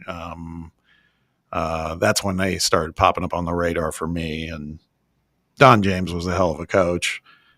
I can see them ahead of Boise State, though. That one surprises me. 23, Michigan State. This is way back when apparently they claimed 6 national titles in the 50s and 60s under coaches Biggie Munn and Duffy Doherty. And they had one college football playoff appearance in 2015. I don't know about this one. I mean, that one's very much based on the 50s and 60s. 24, Iowa. They just win. Not sexy, but they just win. And then 25, Utah. They even write here, it took until the turn of the century for the Utes to become bowl fixtures. I don't know, man. It feels like they were fishing there for some of these final teams. I'm just trying to think, was there any that weren't mentioned? Would Ole Miss be in this conversation? I just don't know how good they were back in the day, but I don't know, man. There's a couple programs that, and these guys, okay, if you're going to talk about Utah, I would have talked about, they've fallen on hard times recently, but UCLA was always really a highly regarded program for the longest time. They just always played second fiddle to USC. I don't know. There's a few that I might have put in. I was thinking like Pittsburgh. Pitt, yeah. They won a title too. They won a few, did Coach Majors win one there with Dorsett? Yeah. Is that who you're thinking of? That's one I was thinking of. Yeah. Yeah, that's what I'm struck by, is there's some schools in here that haven't won a national title, and I would think that would Georgia Tech. I don't know. Yeah. I don't know. Kind of an interesting one. Tennessee at 16. I would have expected them a little bit higher. I don't have an enormous bone to pick in the top 10, except what Sam mentioned with Georgia at 6. That felt a little high for Georgia. Can't help but think some of that's, the back-to-back titles and all that other stuff. Everybody's using that rub. So I don't know if I could have got Tennessee any higher than just past Oregon. Yeah. I don't know if they could jump Miami or Florida State or Florida. I just don't think they could have done any better than 15, honestly. That's probably fair. Definitely ahead of Oregon, though. Yeah, that was a shocker. Kind of an interesting one. How about TCU? You think they could have snuck in there? They were really bad. Like, again, they had some winless seasons in the 80s. Yeah, I'm looking back at some of their history. There's a couple just weird patches of them being bad, but there's a little bit of history there too. Yeah. Yeah, I'm just trying to think of any other schools that might not have been mentioned here, but none of them have been consistently that good. So, kind of a fun little exercise. Enjoyed talking through that. Got some more Tennessee disrespect to point to as we head into the weekend, hoping that we maul Syracuse. Let's hit a break. When we return, we'll have our final segment, wrap up the show for today. Be right back. It's Under Review on Fan Run Radio. You're locked onto Fan Run Radio, 105.7 FM, 1340 AM, and online at fanrunradio.com. It's time for the North Knox Siding and Windows High School Football Player of the Week. Brought to you by North Knox Siding and Windows. Call 865-689-0505 or visit them online at northknoxsidingandwindows.com. This week's North Knox Siding and Windows High School Football Player of the Week is Catholic High School defensive back Chaz Smith. Smith led the way defensively with 4 tackles and 2 interceptions, including the game clincher in Catholic's 20-6 win over Murfreesboro Riversdale on the road last week as the Irish begin the season 1-0. Catholic High School's Chaz Smith, this week's North Knox Siding and Windows High School Football Player of the Week. North Knox Siding and Windows. Locally owned and operated, they can handle all your siding, window, gutter, and roofing needs. Call 865-689-0505 for a free estimate or go online to northknoxsidingandwindows.com. White Claw is taking hard seltzer to new heights with White Claw Surge. At 8% alcohol, White Claw Surge is a stronger wave of refreshment that doesn't compromise on taste. Available in 4 bold waves of flavor like ripe blackberry, citrusy blood orange, zesty natural lime, and tart cranberry. Check out your favorite retailer in-store and online for the White Claw Surge Variety 12-pack and 16-ounce single-serve cans. White Claw Surge. Please drink responsibly. Attention service members and veterans. Introducing the Griffin Law Firm, your trusted ally in military legal matters. From court martials to benefit claims, at Griffin Law, your mission is their mission. Here's VFL Marshall Griffin. As a veteran and retired military attorney, I've successfully defended lifelong benefits and helped preserve professional futures. So I know that when you hire a military justice lawyer, you maximize your chance to get relief. With my unique experience, I can advocate for you because there's no military matter that's too big or too small. Let us help you make these critical decisions that could affect the rest of your life. Remain silent. Request counsel. Call Griffin Law. For a free consultation, call 888-707-4282. That's 888-707-4282. Or just visit griffinlawdefense.com. In a world filled with deadlines and screens, sometimes we forget the simple joys of life, days filled with special moments. At Inward Half, we understand the essence of these moments. Feel the difference between our breathable fabrics and flexible apparel as you disconnect from the hustle and bustle and reconnect with what truly matters. Inward Half. Simple luxury for on and off the course.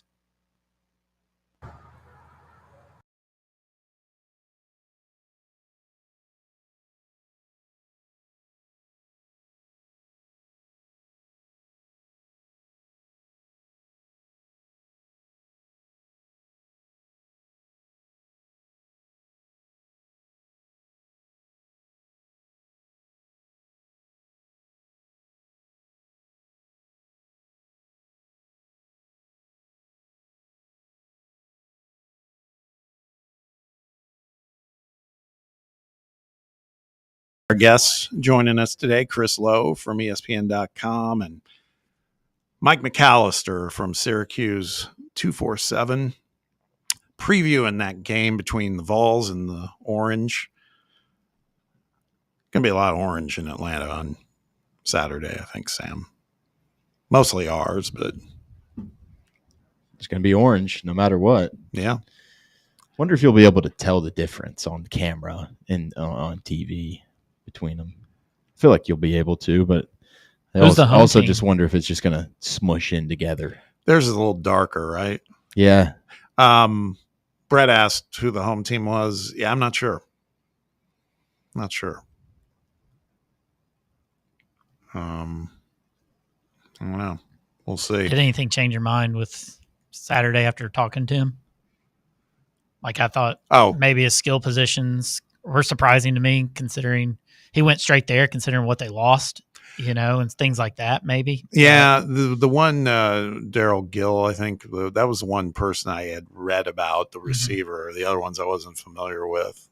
I think I was familiar with Cook, but for all the negative reasons, the stuff bouncing around the schools because of off-the-field issues, things like that. Yeah. I said to Sam, I actually felt better. Okay. I felt better about things. I just feel like they got a lot of holes to plug, man. They really do. I think we'll see what Fran Brown's made of too. I think he's a pretty good coach already, but if he gets them, honestly, I look at their schedule, which we have said, Sam brought it up with that guy. It's one of the toughest in the country. Absolutely. And I mean, he was saying, if Fran Brown can get them like 6-6 into a bowl game, that's a hell of a job, man. They're all on the road too. Yeah. It's crazy. No, I agree. Sam, we saw a little bit of stuff. Looking at it on RTI from they had some media availability with Tim Banks and Darrell Sims today. Interesting. Banks trying to do his best to kind of prepare for Syracuse, and Steve Angeli watching some Notre Dame tape. Any other takeaways you had? Talked really highly of the secondary. Talked a lot about Jalen McMurray and how they expect him to to take a really big step this year. That his game's going to take on another level leadership wise. He's taken on a lot of that load there. I think that makes you feel good about some of the depth in that room. Talked about Colton Hood a lot, and then just some of those young edge guys. Jordan Ross and Caleb Herring being two of those guys that you think are going to go into that system. And we talked with Russell yesterday kind of about that. And, I got the feeling that I think it's going to be a big year for Josh Josephs, but then Russell also said, I think it's going to be some of these younger guys that are kind of behind them that are also going to be guys that can break out. So, to hear the confidence in Ross and Herring and know that those guys are continuing to build up their frame and be guys that are kind of taking on a bigger approach in that room. I think that's all stuff that gives you some positive feelings. So I'm feeling real good about this defense this year. Darrell Sims clearly kind of keeping it close to the vest with that running back room, but I'm also very confident in those guys. Yeah, I agree. I think that I don't know. I'm kind of excited. Like I said, after hearing what we heard about Syracuse and then hearing our coaches talk about these guys, namely what we're seeing on defense. We had one of the listeners earlier say that Syracuse may be struggling to score points. I hope he's right. He could be right too. Adam Sparks, I guess, asked Lance Hurd, what does Tennessee have on its young offensive line? He just said, we got violence. Damn right, Lance. Violence. I love it. I love it. That's Sam's guy, Lance. Mm-hmm. Yep. So as we wrap up, we got this fantasy draft on Thursday here, and we are 2 days away from that. And it's like we have all these contests. Some people are opting out. Some people are in. I just don't know. Again, I just don't know. I think we got to trim down the range of challenges. I just don't see how you're going to get it all done. Yeah. I think John's realizing that too. I think the reality, it was an ambitious plan. We had all these challenges that would help determine our draft position in the draft. And I don't know. I think some people are like, can we just go draft? That's all. Yeah, I was one of those opt-outs. I just don't have time to do it. No, that's a lot. It's a lot. I don't know. We'll see. We might be trying to do something. I was like, just give me a draft pick. Let's go to work. Yeah, that's it. I'm with you. Brett said, I don't care what spot. I've never done many 12s. I know that. Like 12s seems like a lot, but it is a lot. What do you normally do? 10? Yeah, 10. Yeah. But in 10, you also have, it feels like a ton of players left over. So this will test you, Yeah. I like the deep dive of 12. Yeah, I've done some 12s for sure. All right, gentlemen. Good show today, Sam. Appreciate your help as always. Brett, appreciate you as well. We'll have Jake back tomorrow. Good show tomorrow coming. Got Easton Freeze talking about Titans post-camp, and then also Jake Crane. We appreciate you listening as always. Keep it locked in on Fan Run Radio. The Chase with Chase Thomas is next, followed by The Drive with Russell Smith at 3 and Overtime with William Pattison at 6. We will be back here with you tomorrow. Have a great day.